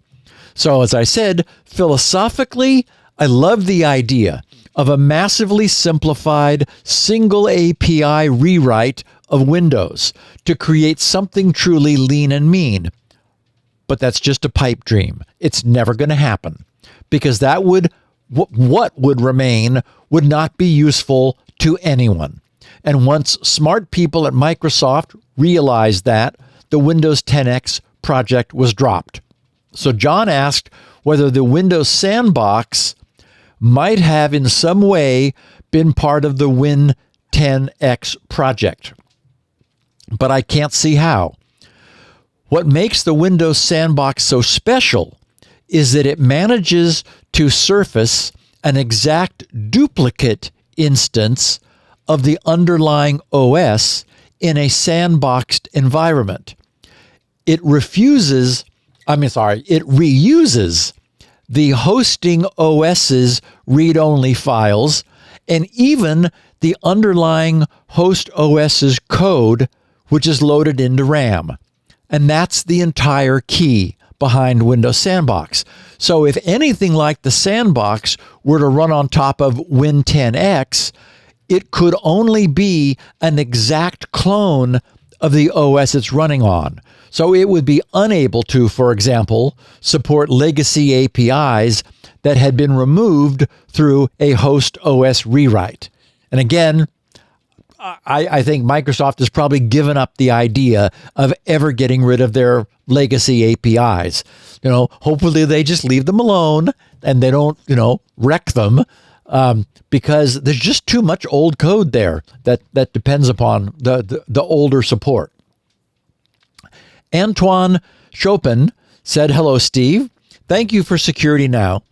I had a question about Windows Sandbox you presented last week. You mentioned it uses a clever mechanism using links to static files to reduce the image size, which seems clever indeed, but made me wonder what would happen if the host OS had been compromised and some files, supposedly read-only, had been modified somehow. In that case, I guess the Sandbox would be compromised the same way, which means it's not as isolated as one could think. Curious to hear your thoughts on this. Thanks again for the great podcast, Antoine." And I would say that Antoine is completely correct. And it would likely go even further. Since we know that the Windows Sandbox also conserves its usage of RAM by mapping the underlying host OS memory footprint into its own memory space, any malware that operated by hooking kernel API functions in RAM, which we know is something malware commonly does, like rootkits, would inherently duplicate those hooks as well. And the same OS compromise would appear inside the sandboxed OS. So Antoine's point is a good one, and it's an important distinction between a sandbox and a full virtual machine. As Leo, you noted last week, the sandbox solution is closely aligned with the concept of containers, which share many of the same properties. Neither the sandbox nor containers contain an entire isolated instance of an operating system. They use Hyper-V virtualization to create and enforce containment of the code they host, but they're running on top of their containing host. So neither Windows containers nor the Windows Sandbox are isolated from underlying host problems. Only a full standalone virtual machine would provide that. But that level of isolation code comes at the cost of significant host platform resource consumption with a full virtual drive and much more RAM consumption. All these various technologies are interesting and powerful, and each one has its place. Brian asked, "Hi, Steve. Love the show and a proud owner of SpinRite. I know this may be a bleak question, but would you consider open sourcing SpinRite upon your eventual but hopefully distant passing?" He says, "It's an excellent product, and I just don't have faith that people will put this kind of effort into something like this again. I'd love to see SpinRite live on and continue to keep up with hard drive technology into the future. Thanks, Brian." And he says, "You can use my first name if you ever mention this on the air." Okay, so let me just state for the record, I don't consider this to be a bleak question at all. I consider it to be practical and flattering. Our listeners here would have no way of knowing that I have formally stated several times in GRC's public news group forums that it is my intention to release all of my work, the source code for everything I've ever written, into the public domain once my own commercial interests are no longer connected to it. Good on you, Mr. Gibson. I did not know that. That's great. I'm going to do that. Yay. Now, ideally, this would occur at some point when I still have some cognitive faculties available so that I could shepherd the code into the world and be available to answer any questions that would doubtless arise. So I very much look forward to that day, since I think it would be a lot of fun. But the bottom line is that, yes, once I hang up my spurs or am struck by lightning, everything I've created will be released to the public, and I would be honored if there was interest in keeping it alive and growing into the future in whatever form might make sense. Nice. So it will not all be lost. Yay. Galen wrote, "Hello, Steve. In episode 1019, you were talking about the constant internet spam and brute forcing going on. It is so much worse than you stated." He said, "I have SSH open on my home lab so that I can manage it remotely with fail to ban configured. Fail to ban monitors auth logs and can do automated actions based on successive failures. I have failed to ban set up to ban the IP of anyone who has 2 failed login attempts for 3 hours. Then ban anyone with 2 bans in the same day for a year. As this lab is only used by a close friend and myself, and we both use keys to authenticate, it's unlikely for us to ever have a failed login attempt. I set it up with a Discord bot to automatically notify me of bans and send me daily reports on ban counts. And it is crazy to watch. Yeah, I bet. I've seen days with up to 5,000 unique IPs banned. Normally, it's around 300 to 500. I see a failed login attempt around every 2 to 3 minutes, 24/7, 365. Not all of them end up banned because some of the bots space their logins out a lot. I have banned around 26,000 unique IPs and at any moment have around 4,000 banned. I highly recommend that anyone hosting publicly accessible SSH install fail to ban, even with just the default settings SSH. Thanks for the podcast, Galen. Now, this was a great data point and not only supports what we were talking about 4 weeks ago during podcast 1019, but also more recently when I was talking about the fact that typical network monitoring is only looking at what gets inside the network. While it's certainly that certainly inside the network is of the most concern, there's still the fact that we don't know what we don't know. The fact that Galen has witnessed this firsthand has doubtless altered his behavior in a healthy direction. It will serve to inform him about just what a jungle it is out there and the degree to which he can really never afford to take his own security for granted. Say, for example, that he was still relying upon username and password for protection.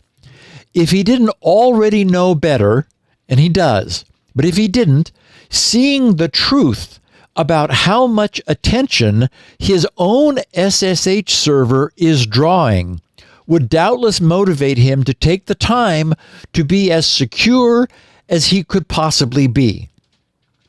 Like Galen, I've looked at my own external bandwidth logs and what's going on out there. As he said, 24/7, 365, it is truly harrowing. I mean, it's insane.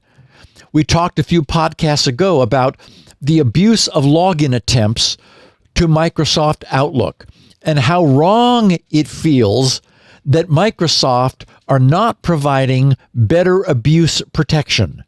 Everyone knows that credential stuffing attacks have grown to become one of the major threats on the internet, yet Microsoft only offers geofencing for their enterprise users. A few podcasts ago, I took the opportunity to rave about my absolute favorite SSH client and SSH server, Bitvice, for Windows. Many of our listeners wrote to let me know that Windows already has SSH client and server solutions built in, and that's absolutely true. Windows now offers the industry standard setting Open SSH server. So thanks to our listeners for notifying me of that. But Windows doesn't have Bitvice built in. In addition to having an extremely pleasant zero learning curve graphical user interface, I have my Bitvice server instances configured to only consider ever accepting incoming connections from IPs located in the United States. And within the US, since connecting to the Bitvice SSH server with the Bitvice client is 100% reliable, a single failure to authenticate from within the US permanently blacklists that IP.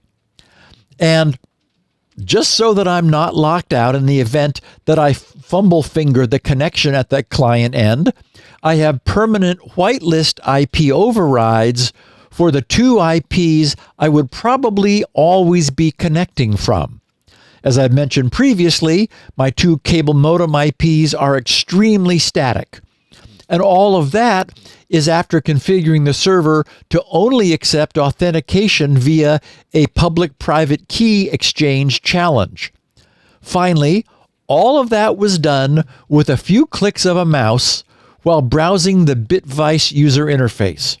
So, much as I strongly prefer living off the land solutions using what's already present, in this case, I'm not giving up BitVice for anything. It remains my highest possible recommendation for anyone who wants to run an SSH server on Windows. It is trivial to implement that level of, multi-layered security. And I mean, I cannot imagine, like Galen, running an SSH server where you don't at least geofencing. Why would, if I am always in the US, and I virtually always am, why would I ever entertain having my SSH server accept a connection from India? And that's, as it happens, where they're like the majority of them are coming from. That's just, no.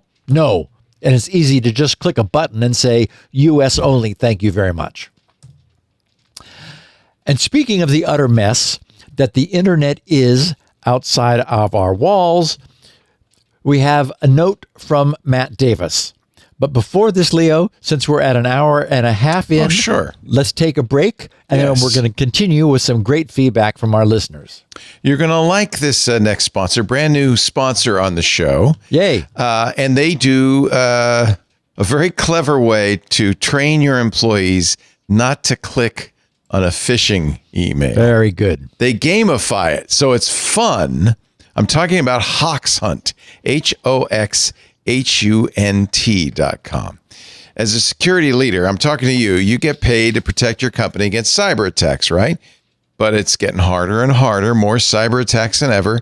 And of course, I think the majority of them come through phishing emails, and nowadays generated with AI. So you can't look for grammatical errors anymore. Like, they're well written. They're very convincing. So you need an awareness program, right? You need to teach your employees what not to do. But legacy, one-size-fits-all awareness programs don't stand a chance against modern phishing attacks. At most, they'll send, 4 generic trainings a year. Employees ignore them. You actually have to crack the whip to get them to take these trainings. And then when somebody actually clicks, like on the test phishing email, right? Then they're forced into embarrassing training programs that feel more like punishment than anything else. There is a better way. More and more organizations are trying HoxHunt, and I got to tell you, it is fun. It's fun. HoxHunt goes beyond security and awareness and changes behavior by rewarding good clicks and coaching away the bad. Whenever an employee suspects an email might be a scam, and some of them are legitimate scams, some of them are from HoxHunt, HoxHunt will tell them instantly. And like, you get a gold star, providing that like dopamine rush that gets people involved. They want to click, they want to learn, they want to protect your company, they want the gold star. As an admin for you, HoxHunt makes it easy to automatically deliver phishing simulations. It's not just email. You can do it in Slack. You can do it in Teams. You can use AI to mimic the latest real-world attacks. I mean, they are up to the minute. The simulations, even better, are personalized to each employee based on department, location, and more. So they're really effective.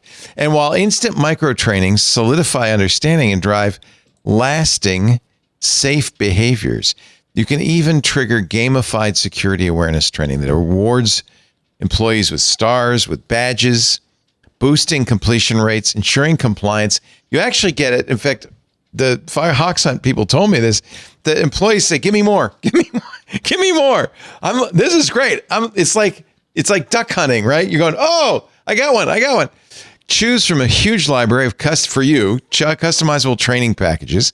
You can even generate your own with AI. HoxHunt has everything you need to run effective security training in one platform, meaning it's easy to measurably reduce your human cyber risk at scale. You need this, but you don't have to take my word for it. There are over 3,000 user reviews on G2, making HoxHunt the top-rated security training platform for enterprise, including easiest to use, best results.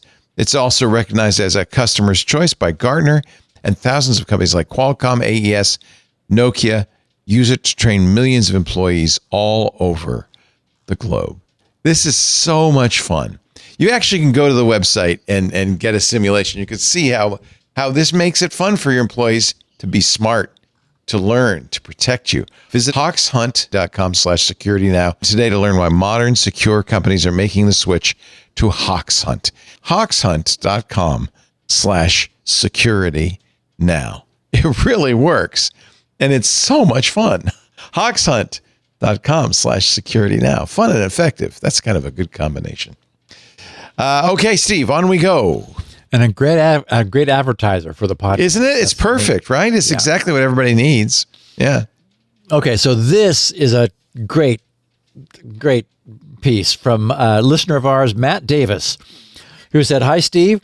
I wanted to share a bit of unexpected side effect that I experienced a few months ago when Let's Encrypt stepped up from single perspective issuance and started requiring a second perspective. Remember, we talked about this a few weeks ago, how due to the possibility of local border gateway protocol hacking, the CA browser forum had decided that certificate authorities would need to be verifying internet domain control from multiple viewpoints on the internet. So he said, I run a small web hosting business on the side for a few clients. And one client called me one morning to report that her website was showing the big scary red certificate warning page in Chrome. I took a look and sure enough, her Let's Encrypt certificate had expired the evening before. As you know, all Let's Encrypt certificates should be renewing automatically through the Acme protocol. And of course, just pause here for a second. This is the big nightmare, right? With short lifetime automated delivery of certs is what happens if anything ever happens to interfere with that process. Suddenly, all the websites that are needing to be renewed can't be. So let's hope that doesn't happen. Anyway, it happened to a client of his, right? So what happened? He says, after troubleshooting this problem for over an hour, I eventually realized what was going on. This client runs a small local photography business in the U.S. In working to secure her WordPress site, we made a quick and easy decision. She did not need any web traffic from China, Russia, or any other country banging at her digital door. If the person trying to access the site wasn't in her local area or even in the USA, they simply had no business being there. So we set up Cloudflare to block all traffic from all 194 other countries. It was of no use to her, and it eliminated massive amounts of bot traffic, image theft, hot linking, AI scraping, WordPress login attempts, and other shenanigans. After implementing that rule, requests to her site, again, a local photography business, dropped over 95%, and bandwidth was reduced by even more than that. However, now with Acme challenges coming from random countries around the globe, I've had to take steps to whitelist those Let's Encrypt challenges no matter where they come from. Multi-perspective issuance has reduced this site's security, as our web application firewall is now forced to allow certain traffic from any country at any time. This may be an unusual example, but when a website really doesn't need to be global, you can easily reduce your attack surface through GeoIP firewall rules and other limitations. Or at least you used to be able to. Thanks, Matt. So, wow, what a great real-life example of the mixed blessing consequences of increasing security. Whenever we tighten anything down to prevent its abuse, we run the risk of triggering false positive blocks.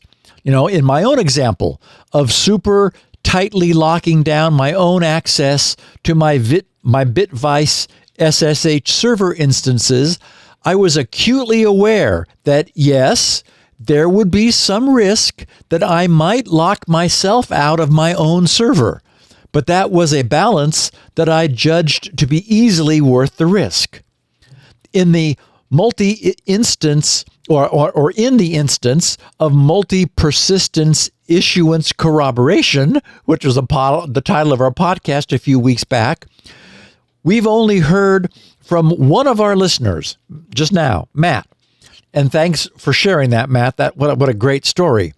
But it's not difficult at all to imagine that there were probably many thousands of other Acme-based certificates that were also probably recently similarly impacted.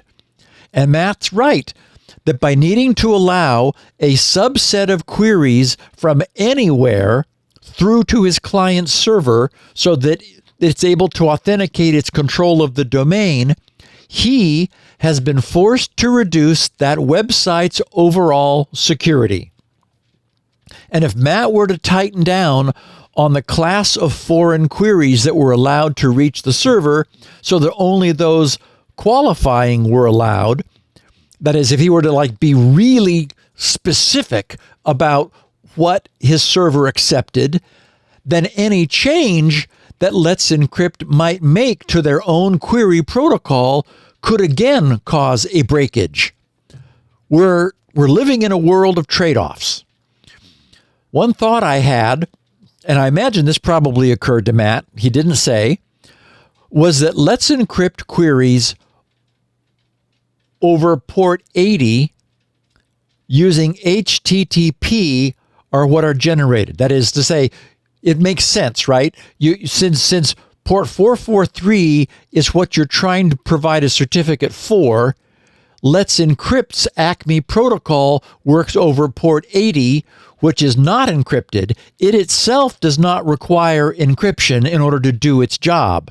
So it uses port 80 because it needs to be sure to be able to make a connection even when there's no certificate present, because it's about issuing certificates. So Let's Encrypt queries over port 80 using HTTP. The good news is that pretty much nothing else uses port 80 anymore. We were recently talking about Cloudflare dropping all API support over port 80 because they just don't need it. I haven't looked at Cloudflare's country-based filtering closely, but if it were possible to block all port 443 access from everywhere other than the US, that ought to restore much of the benefit of a full blanket block. In other words, block all 443 from everywhere but the US, but not port 80, which could be coming in from Acme verification. So that would mean that only traffic coming to port 80 would be allowed from anywhere. Otherwise, 443, which is really all you need now for a website, could be restricted to the US, which, as Matt saw, was a huge win. Then, since Let's Encrypt's Acme protocol always and only looks for its domain control authentication token in the Acme-challenge subdirectory of the .well-known root directory, that is to say, there's one specific directory where the Acme protocol looks in, it would probably be possible to set up a .htaccess or a web config rule to only allow queries over port 80 to that one directory, which would be absolutely uninteresting to anybody but Acme protocol. That ought to allow Let's Encrypt to obtain what it needs over port 80 incoming from anywhere in the world, while not giving any of the rest of the non-US world anything that it might find interesting. No login attempts, for example, or, any of the other shenanigans that Matt talks about. And boy, what a lesson that is to just to geofence a site that does not need international presence in order to dramatically reduce all of the crap that the internet otherwise is. And it's not, her site's not like some big deal, right? It's a local special interest photography site for her region. Yet look what it's subjected to. Wow. Daryl in Kansas says, Steve, I'm a SpinRite site license guy. Much appreciated, Daryl. I listen to Security Now every episode. How safe is the trust this computer option for websites when you're at home on your own network? He says, I use a Chromebox for extra security. Do you click yes or let sleeping dogs lie? Thanks for Security Now, and hi to Leo. Hi, Leo. Depends how much you trust your spouse or evil maid, I guess. Right. Well, and the sense is, I wanted to explain to Daryl what was going on. So, what's going on beneath the surface is not at all obvious from the question itself, right? Trust this computer. Like what? It's my computer. Why would I not trust it? So, as we know, each of our web browsers, which makes queries to remote websites, each of those queries stand alone. That means that unless something explicit is done, there's no way for a remote website to know who any given query is coming from. That's something explicit that is now always done is that any time a web browser query is made, which does not include a browser cookie, one is sent back to the browser. A unique cookie is sent back to the browser with its reply so that all subsequent queries which issue from that browser will automatically be tagged with that new unique cookie, since that browser cookie will always be returned.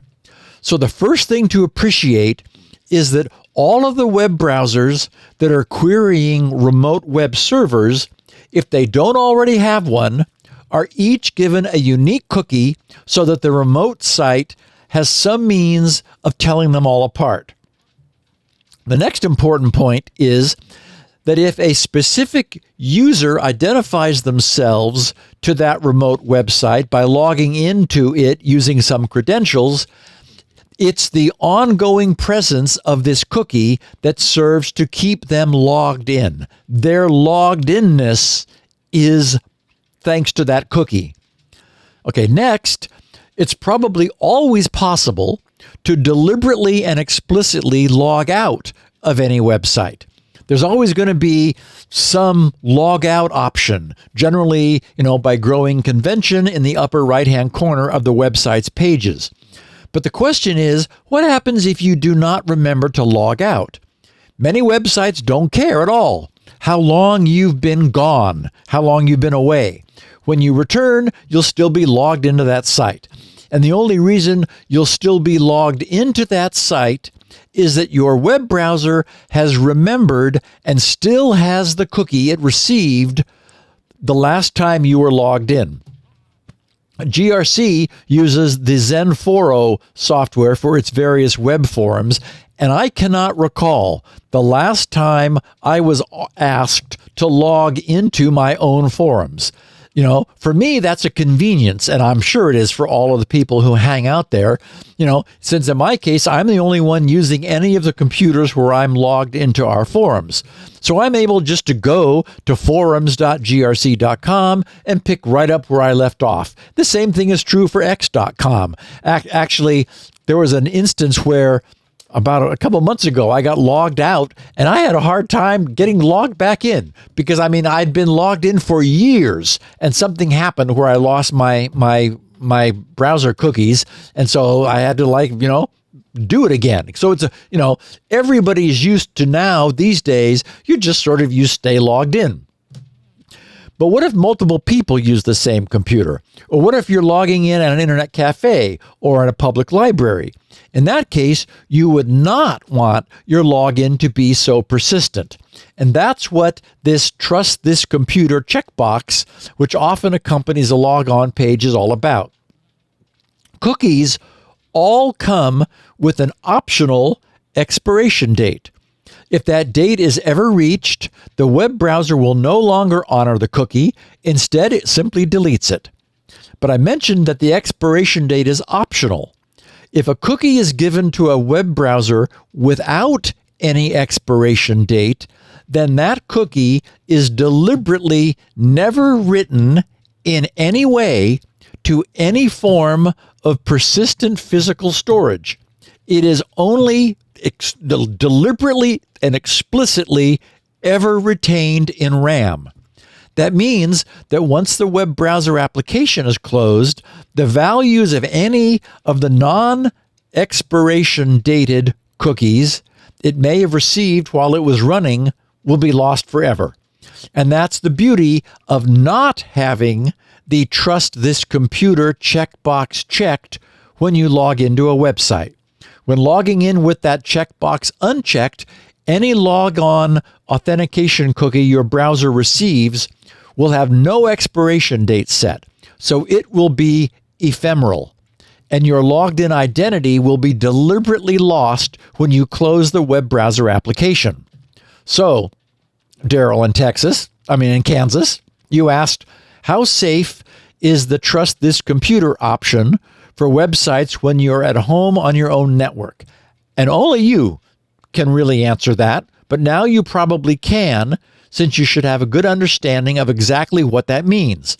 It boils down to whether anyone else might have physical access to any computer where your prior logons would be persistent because you had enabled the Trust This Computer option, which will have created persistent logon sessions.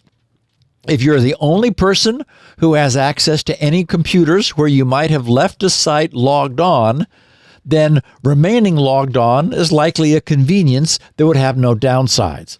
But if others might use a computer where you were left logged on to a site, which you would prefer they not gain access under your account, and since you might easily forget to explicitly log out after using that site, then logging in the first place with Trust This Computer disabled would mean that you'll be automatically logged out when the browser's closed or the computer's turned off. So that's the whole tune-up on what's going on with that checkbox. It used to be that sometimes they'd say, are you on a public computer? Remember that? And that may be a little easier to understand for people. Like, yeah, you know. I mean, it's like my own computer. Why would I not trust it? Because it has an Inetpub folder on it? Yes, that's a good reason. But I mean, so I think that's probably a more accurate way to ask the question. Obviously, some lawyers or you know, seriously trust this computer. I guess because if you were at a computer in an internet cafe, right, or then you would library, certainly not, right? Because you would say, I don't trust this computer. I don't know who's going to look at it next. Right. So I think that public computer made more sense to people, but I guess, yeah. Do you trust this computer? Yeah, and you can't ask, would you like your logon session to be forgotten? Yeah, when that's you shut the browser down. I was like, what? Actually, that is the right question. That actually is the right question. That is the right question. Yes. Maybe they should ask that. Okay, and one last piece of feedback from Angus McKinnon. He said, after reading the following, what would you recommend? He said, I am a Backblaze customer. Now, okay, Angus's note included a link to a document from the website of Morpheus Research. I have the link in the show notes for anybody who might also be a Backblaze customer. Before you get too far into this, though, I do want to issue. I've been looking at this and trying to figure out whether we should talk about it. Okay. Backblaze denies it. They say these Morpheus guys don't know what they're talking about. So okay, so for what it's worth, I was very careful to say that, you know, based on this. So. Right. Who knows? This was basically came from somebody who is shorting Backblaze. So, although it doesn't sound like there's much left to short. Well, if you believe this, that's the point. Okay, so let's do this. Because they've been around forever, They've been around for 18 years. The name is very familiar. They were founded in 2007, and they went public 4 years ago in 2021. Nobody disputes any of those facts. Apparently, their stock is not worth what it once was. And so Angus saw the same research that you and I, Leo, have both seen, and he's freaked out by it. I ended up noting that this research said that Backblaze had lost many of their customers to Wasabi. And all I know about Wasabi is that they used to be a sponsor of the TWiT network. I know the guy who created Wasabi, and he's a good guy. Yes. So I like Wasabi. So what we'll say to Angus and any of our listeners who may also be Backblaze customers is I have a link to uncorroborated that's what it is, basically. Report. Yeah. Which would, if you were really dependent on your backed up data, worry you. Whether you would be right to be worried, I don't know. A lot of people in our community use Backblaze. So it just makes me very nervous. I really went back and forth about whether I would want to report this story or not. So it's there. And I think we've said enough. Yeah. I don't know how to. It came from a short seller, so that means somebody who has shorted their stock, who is going to benefit from further driving it down. He wants their stock to go down so he can make money.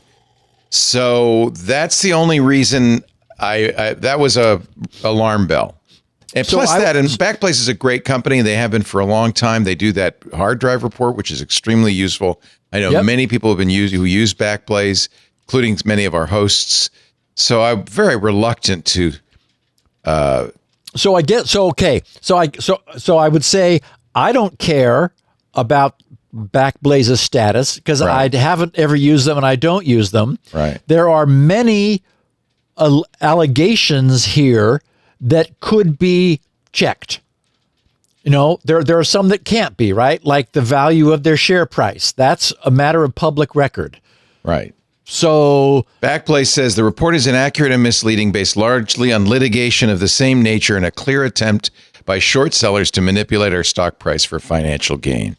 They claim that independent third-party reviews have found there has been no wrongdoing or issues with Backblaze's public financial results.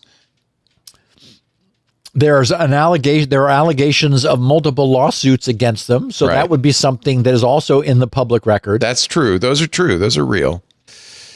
Yeah. It's important to know. Just my journalistic nose went up a little bit, and I thought, well, they're also in my hometown, which made me sad. They're in Irvine. Well, that means they're good. No, they're in San Mateo. In Northern your California. hometown. Yeah, where you grew up. That's where I grew up, in San Mateo. Yeah, we'll keep digging on this, and we'll absolutely report on it if we can get any corroboration of these allegations. Yeah, and mostly I just wanted to bring it to our listeners' attention because this, Angus was worried because he's a Backblaze customer, and he said, "What do you think about this?" And again, the way I phrased this, I said, I said this report clearly unnerved our listener Angus, who wonders what I would recommend. The lawsuits came from two former employees, one of whom was their head of finance for 4 years, and the other was a VP of investor relations. So the lawsuits, and they're real lawsuits, but they haven't been adjudicated yet either. So I don't know. Yeah, and the report alleges that since the IPO, the share price has dropped by 71%. Right. Again, you could look that up. That would be a matter of public record. Yep. They apparently raised $100 million when they went public, and I've never heard anything negative about Backblaze. So, and who's to say, Leo, that if the company's in trouble, they're a public company, they've got customers and assets and revenue, they might be purchased by a big fish. Right. So it's not to say that, that they're not a going concern and would not remain viable. Yeah. Their quarterly results come out May 7th. Maybe we'll learn more then. Cool. And I'm glad you gave us a Yeah. Well, I've been going back. Since this story broke, I've been going back and forth about how we wanted to report it. And so I'm glad you brought it up.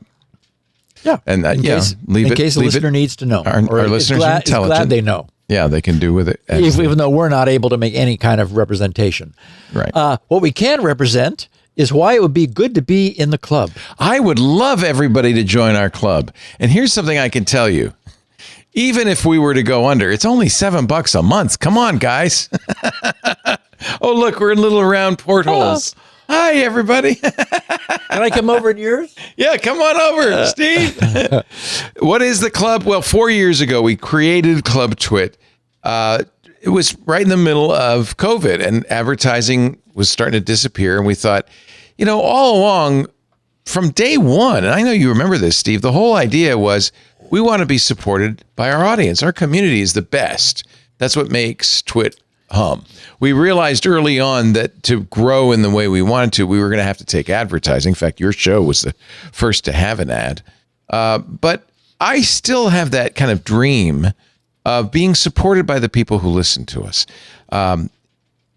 What we decided was we could kind of split it down the middle.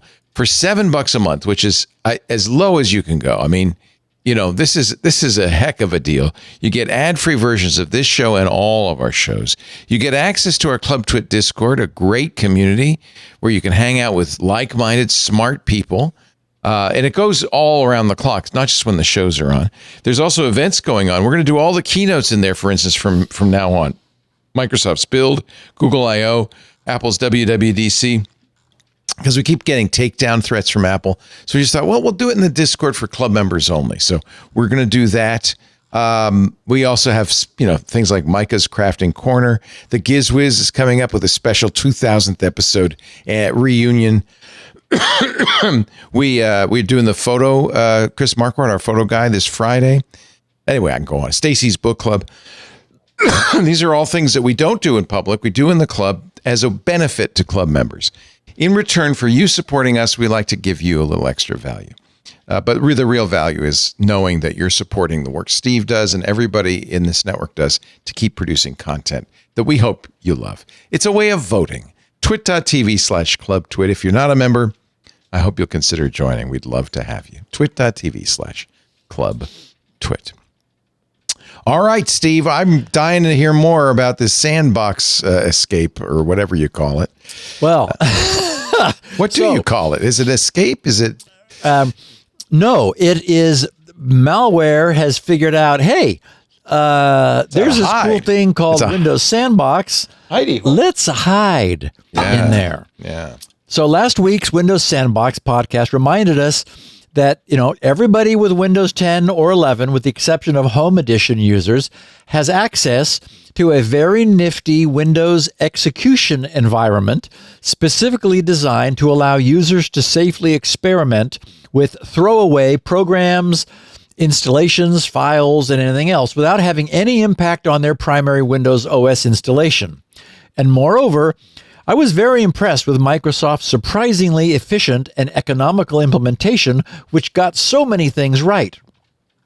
One interesting feature of Windows Sandbox, which I believe I mentioned in passing last week, is that Windows Defender, and this is certainly salient here, is disabled by default within the sandbox, and it cannot be enabled via either the GUI or PowerShell commands. Interesting. So isn't that a nice little place for malware to hide, somewhere where there is no AV?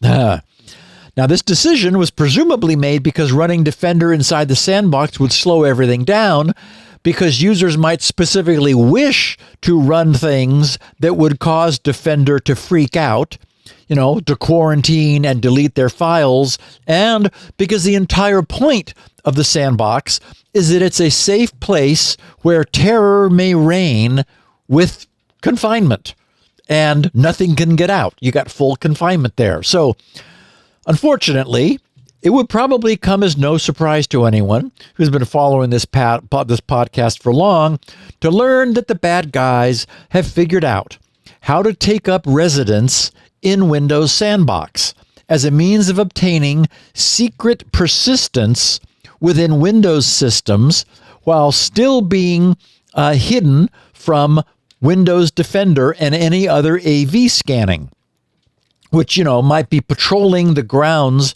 outside the sandbox, but be unable to see inside. So let's take a closer look at how Windows Sandbox is being abused and what that means. And then we're going to examine what can be done to prevent its abuse, whether a user wishes to use Windows Sandbox or not for themselves. So I'm going to start by sharing a piece of an overview of the problem, which appeared in the Risky Business newsletter. That newsletter was headlined Chinese APT. So yes, we have Chinese Advanced Persistent Threat Actors.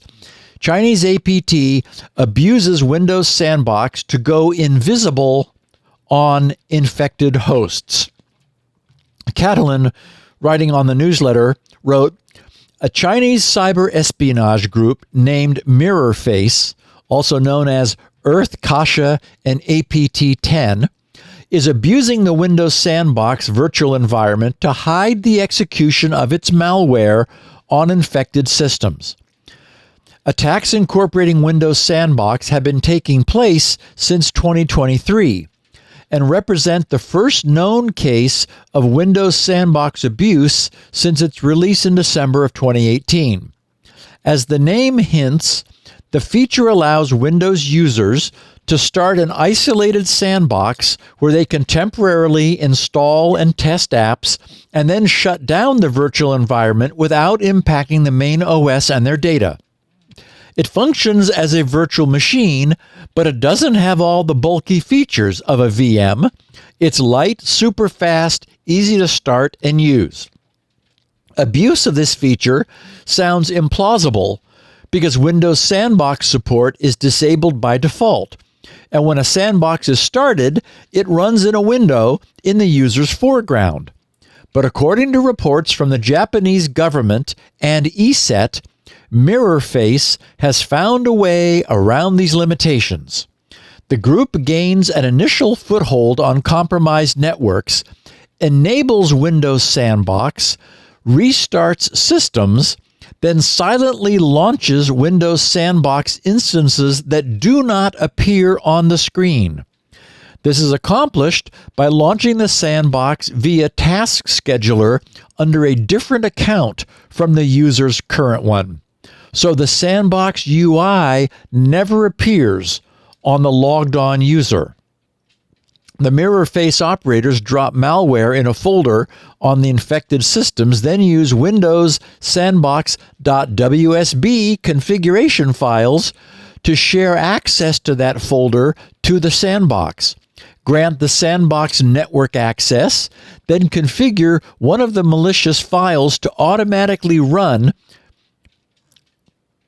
when the sandbox is executed. Since Windows Sandbox environments cannot run Defender, nothing happens inside and is either logged or detected. This allows the attacker to install malware and open a hidden backdoor inside that system and a victim company's network.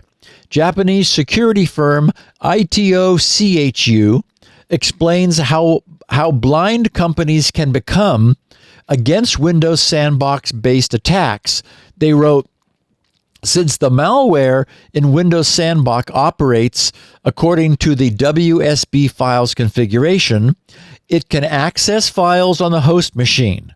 However, because the files are accessed from the sandbox, activity is never logged by monitoring tools running on the host system.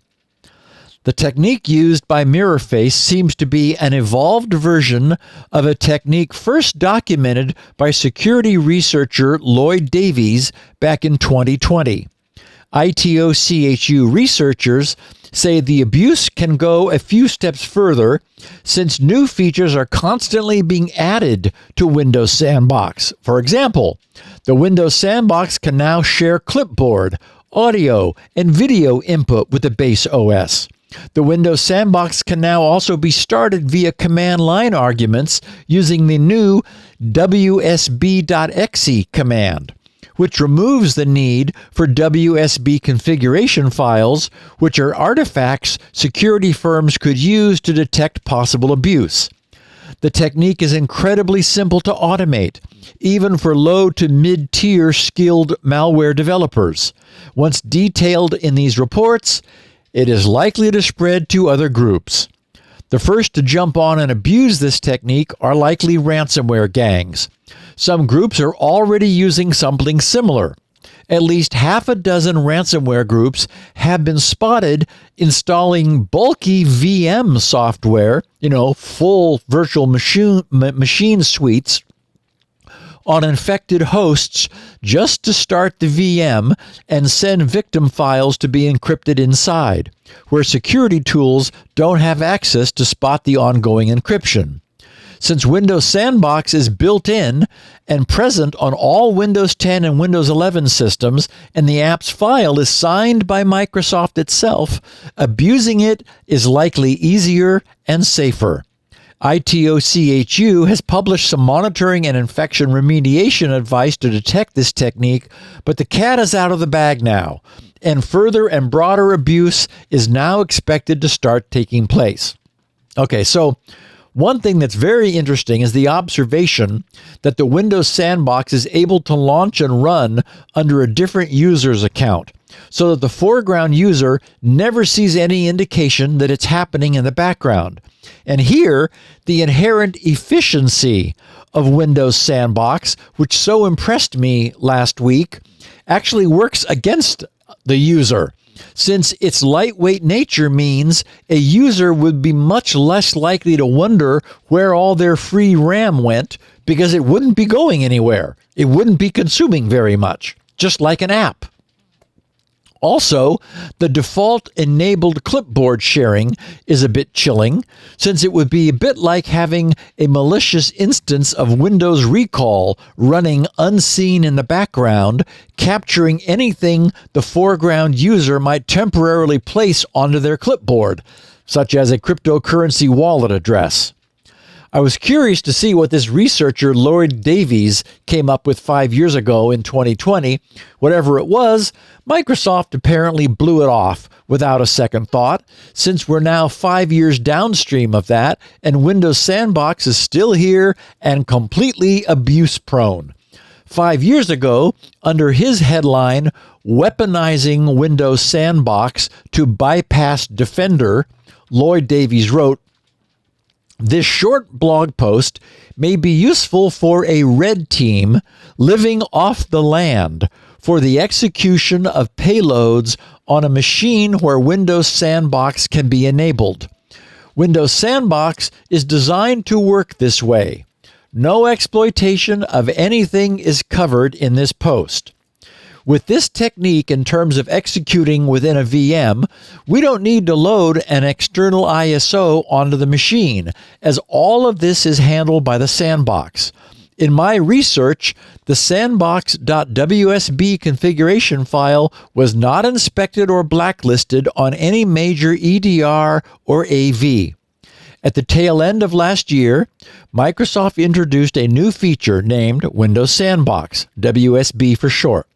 Windows Sandbox allows you to quickly, within 15 seconds, create a disposable Hyper-V-based virtual machine with all the qualities a familiar VM would have, such as clipboard sharing, mapping directories, etc.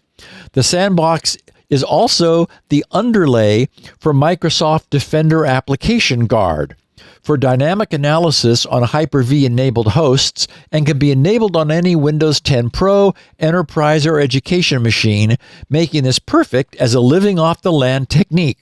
So, he's couching this all as red team, not, like how like a red team who are good guys acting to see, like to do exploit testing against someone who has hired them to check their defenses, could use in order to obtain an undetected presence on computers. So he says the TLDR of this technique is to craft the .WSB that can be executed on an endpoint, which mounts the user's file system, allowing us to execute the implant inside a hidden VM and bypass any AVEDR that's on the host. The WSB configuration also seems to be bypassing Windows Defender on the host where it's executed. It's not incredibly complicated, but could prove useful in an engagement.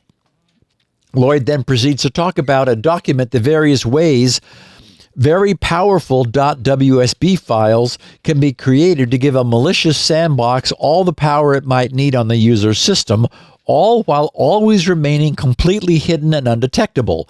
He concludes his observations by writing, "A similar technique has been used by the infamous Maze and Ragnar Locker threat actors in recent times. However, they've installed third-party virtualization suites such as VMware and VBox. Using Windows Sandbox bypasses the requirement for this software to be installed. To complement this technique," he says, "I created a simple Go program to find drives automatically and mount network shares that include them as mapped folders, and then generates a .WSB based on this." I have a link in the show notes to an English language translation of the talk that was given last January in Japanese by the ITOCHU researchers.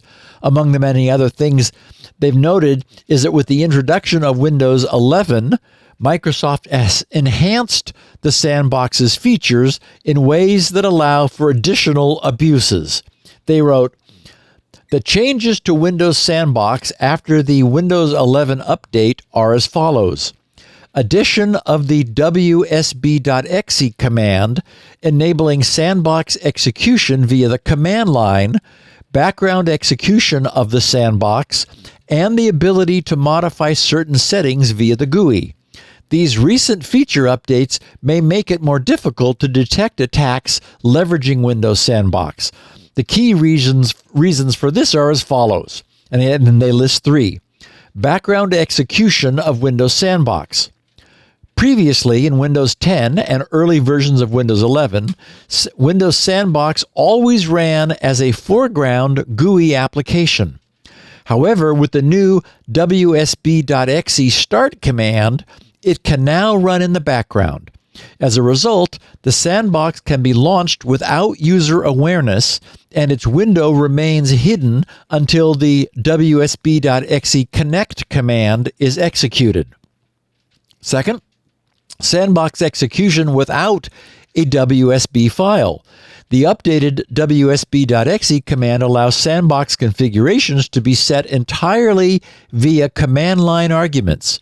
Previously, WSB files were an important forensic artifact during investigations, but this change increases the risk of leaving no trace of sandbox usage.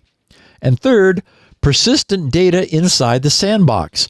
In earlier versions, closing the Windows Sandbox window would terminate the process and delete all data within the environment. However, after the update, closing the window does not stop the sandbox, and its data remains intact. To delete data, the sandbox must be explicitly stopped using the WSB.exe stop command or terminated by shutting down the host machine. This change significantly increases the potential for long-term attacker operations within the sandbox. Given these updates, security researchers must carefully verify whether such feature changes improve convenience for attackers and implement appropriate countermeasures when new functionalities are introduced. Okay, so I titled today's podcast, Preventing Windows Sandbox Abuse, because having now explored the dark side of this otherwise truly useful and nifty Windows Sandbox feature, if it's not something that its user will be actively using, it might be worth considering taking some measures to neuter it so that it cannot be abused behind its user's back. My number one favorite way to do this would be to disable a system's virtual machine extensions capabilities at the pre-boot firmware level.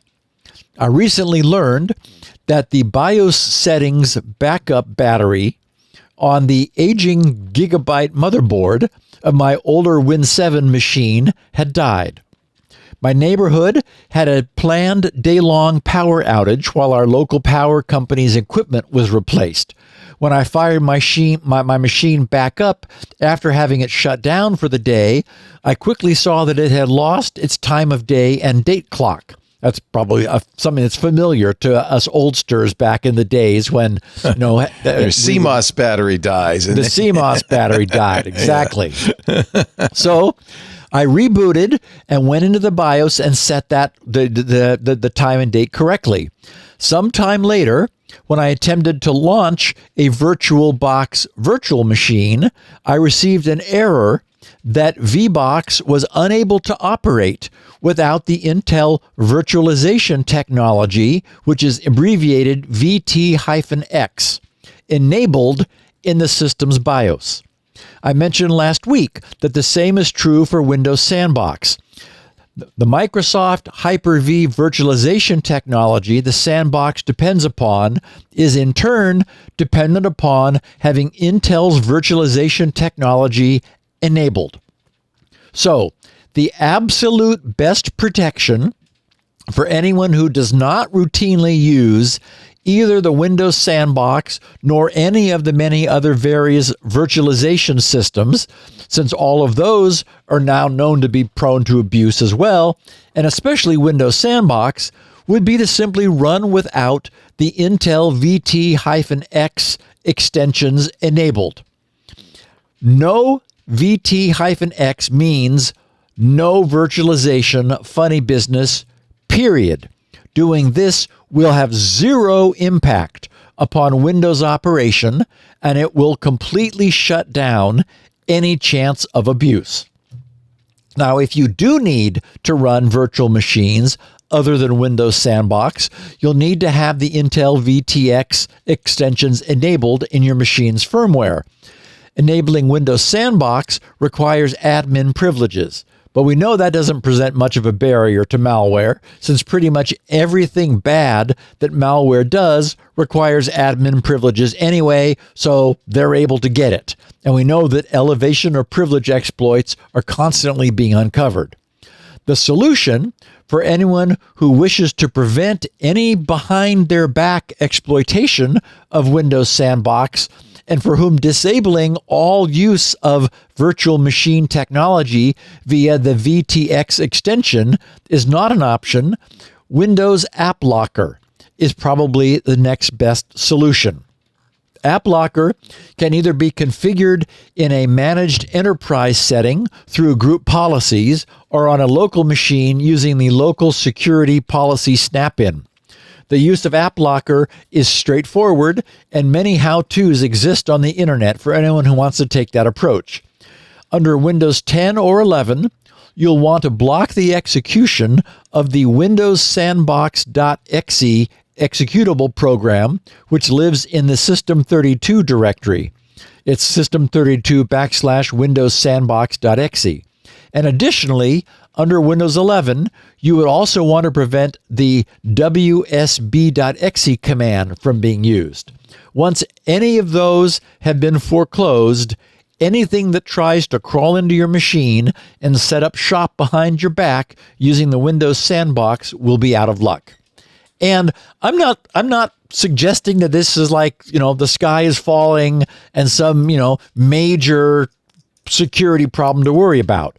Remember that something bad has to get into your machine first before it's able even to have the opportunity to enable and use the Windows Sandbox behind your back. So it's not like having the Sandbox there is, sending out a call for malware to come crawling in your machine. All of your existing defenses, Windows Defender and AV tools and everything else that's already there is still functioning. It's just that if something gets in, everybody now knows there is a new place for it to hide. And hopefully Microsoft will take some action and do something to minimize the potential for this behind our back abuse, because this is if bad guys are bothering to install VMware and VirtualBox on people's machines, they're sure going to be trying the Windows Sandbox first. Do they do that? They install virtual machines? Yes. Yeah. They bring the whole VMware or VirtualBox system in. Wow. It's crazy. And actually run a VMware or a VirtualBox VM in the background. Now you don't have to, because you can just use Windows Sandbox. That's right. 15 Makes it so seconds, much easier. you're ready to go, you bad malware, you. Great stuff as always, Steve. Thank you so much. I appreciate this. Thank Lori she gives you up a couple of days a week for this, and I appreciate it. And I looked, it was actually a conversation she was having with someone else that included me. So you were CC'd in. I know. It was, yes, and it was somebody else who was sending her messages that went to me too. So no one. I saw your puzzled look. I was like, why am I seeing this? That's all right. Lisa's texting me. She's at the big RSA conference in San Francisco right now. And a lot of our favorite people are there, including Hawks Hunt and the ThreatLocker guys, Haroon from the Thinkst Canary. And she's hobnobbing. She's having a great time. It's so much fun. She says, next time you got to go, you would really love RSA. You've been to RSA, haven't you? It's where I found Yubico. Right. That's right. That's right. A couple of years ago, it was actually January 2020, come to think of it. We had a party along with RSA, and we found out later that a number of people at RSA had COVID. It was one of the first appearances of COVID on our shores. Whoops. Whoops. I didn't get it then. I've had it since. Good. But I think next year we'd love to do something with RSA, because it's a great conference every year in San Francisco. All the security folks come by, and it's a chance to see all the different tools, and it's a fun community, and you make it fun because you are the king of security. Steve does Security Now with us every Tuesday. I hope you'll tune in and watch 1:30 Pacific, 4:30 Eastern, 20:30 UTC. We stream it on 8 different platforms. Club members, of course, can watch in the Discord, kind of behind the velvet rope. But we also are on YouTube, Twitch, TikTok. We're back on TikTok. We are on Kick, LinkedIn, Facebook, and X.com. So there's pretty much anywhere you go, you're going to see, oh, look, Security Now is on.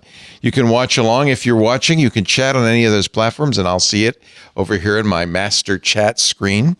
After the fact, you could download copies of the show. Steve has some unique copies on his website, grc.com. He has a tiny little 16 kilobit version for the bandwidth impaired. He has the 64 kilobit, which sounds exactly the same as ours, but is half as big. It's kind of a miracle.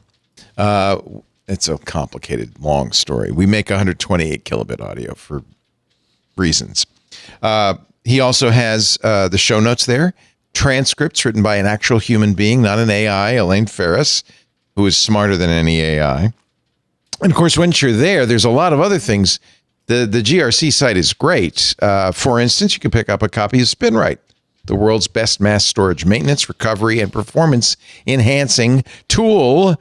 6.1, the current version, right there on the website if you don't already have a copy. And if you bought a copy in the past, the upgrade is available to everybody for free, right? You upgrade everybody. Yeah, that's really nice of you. Every single person in for...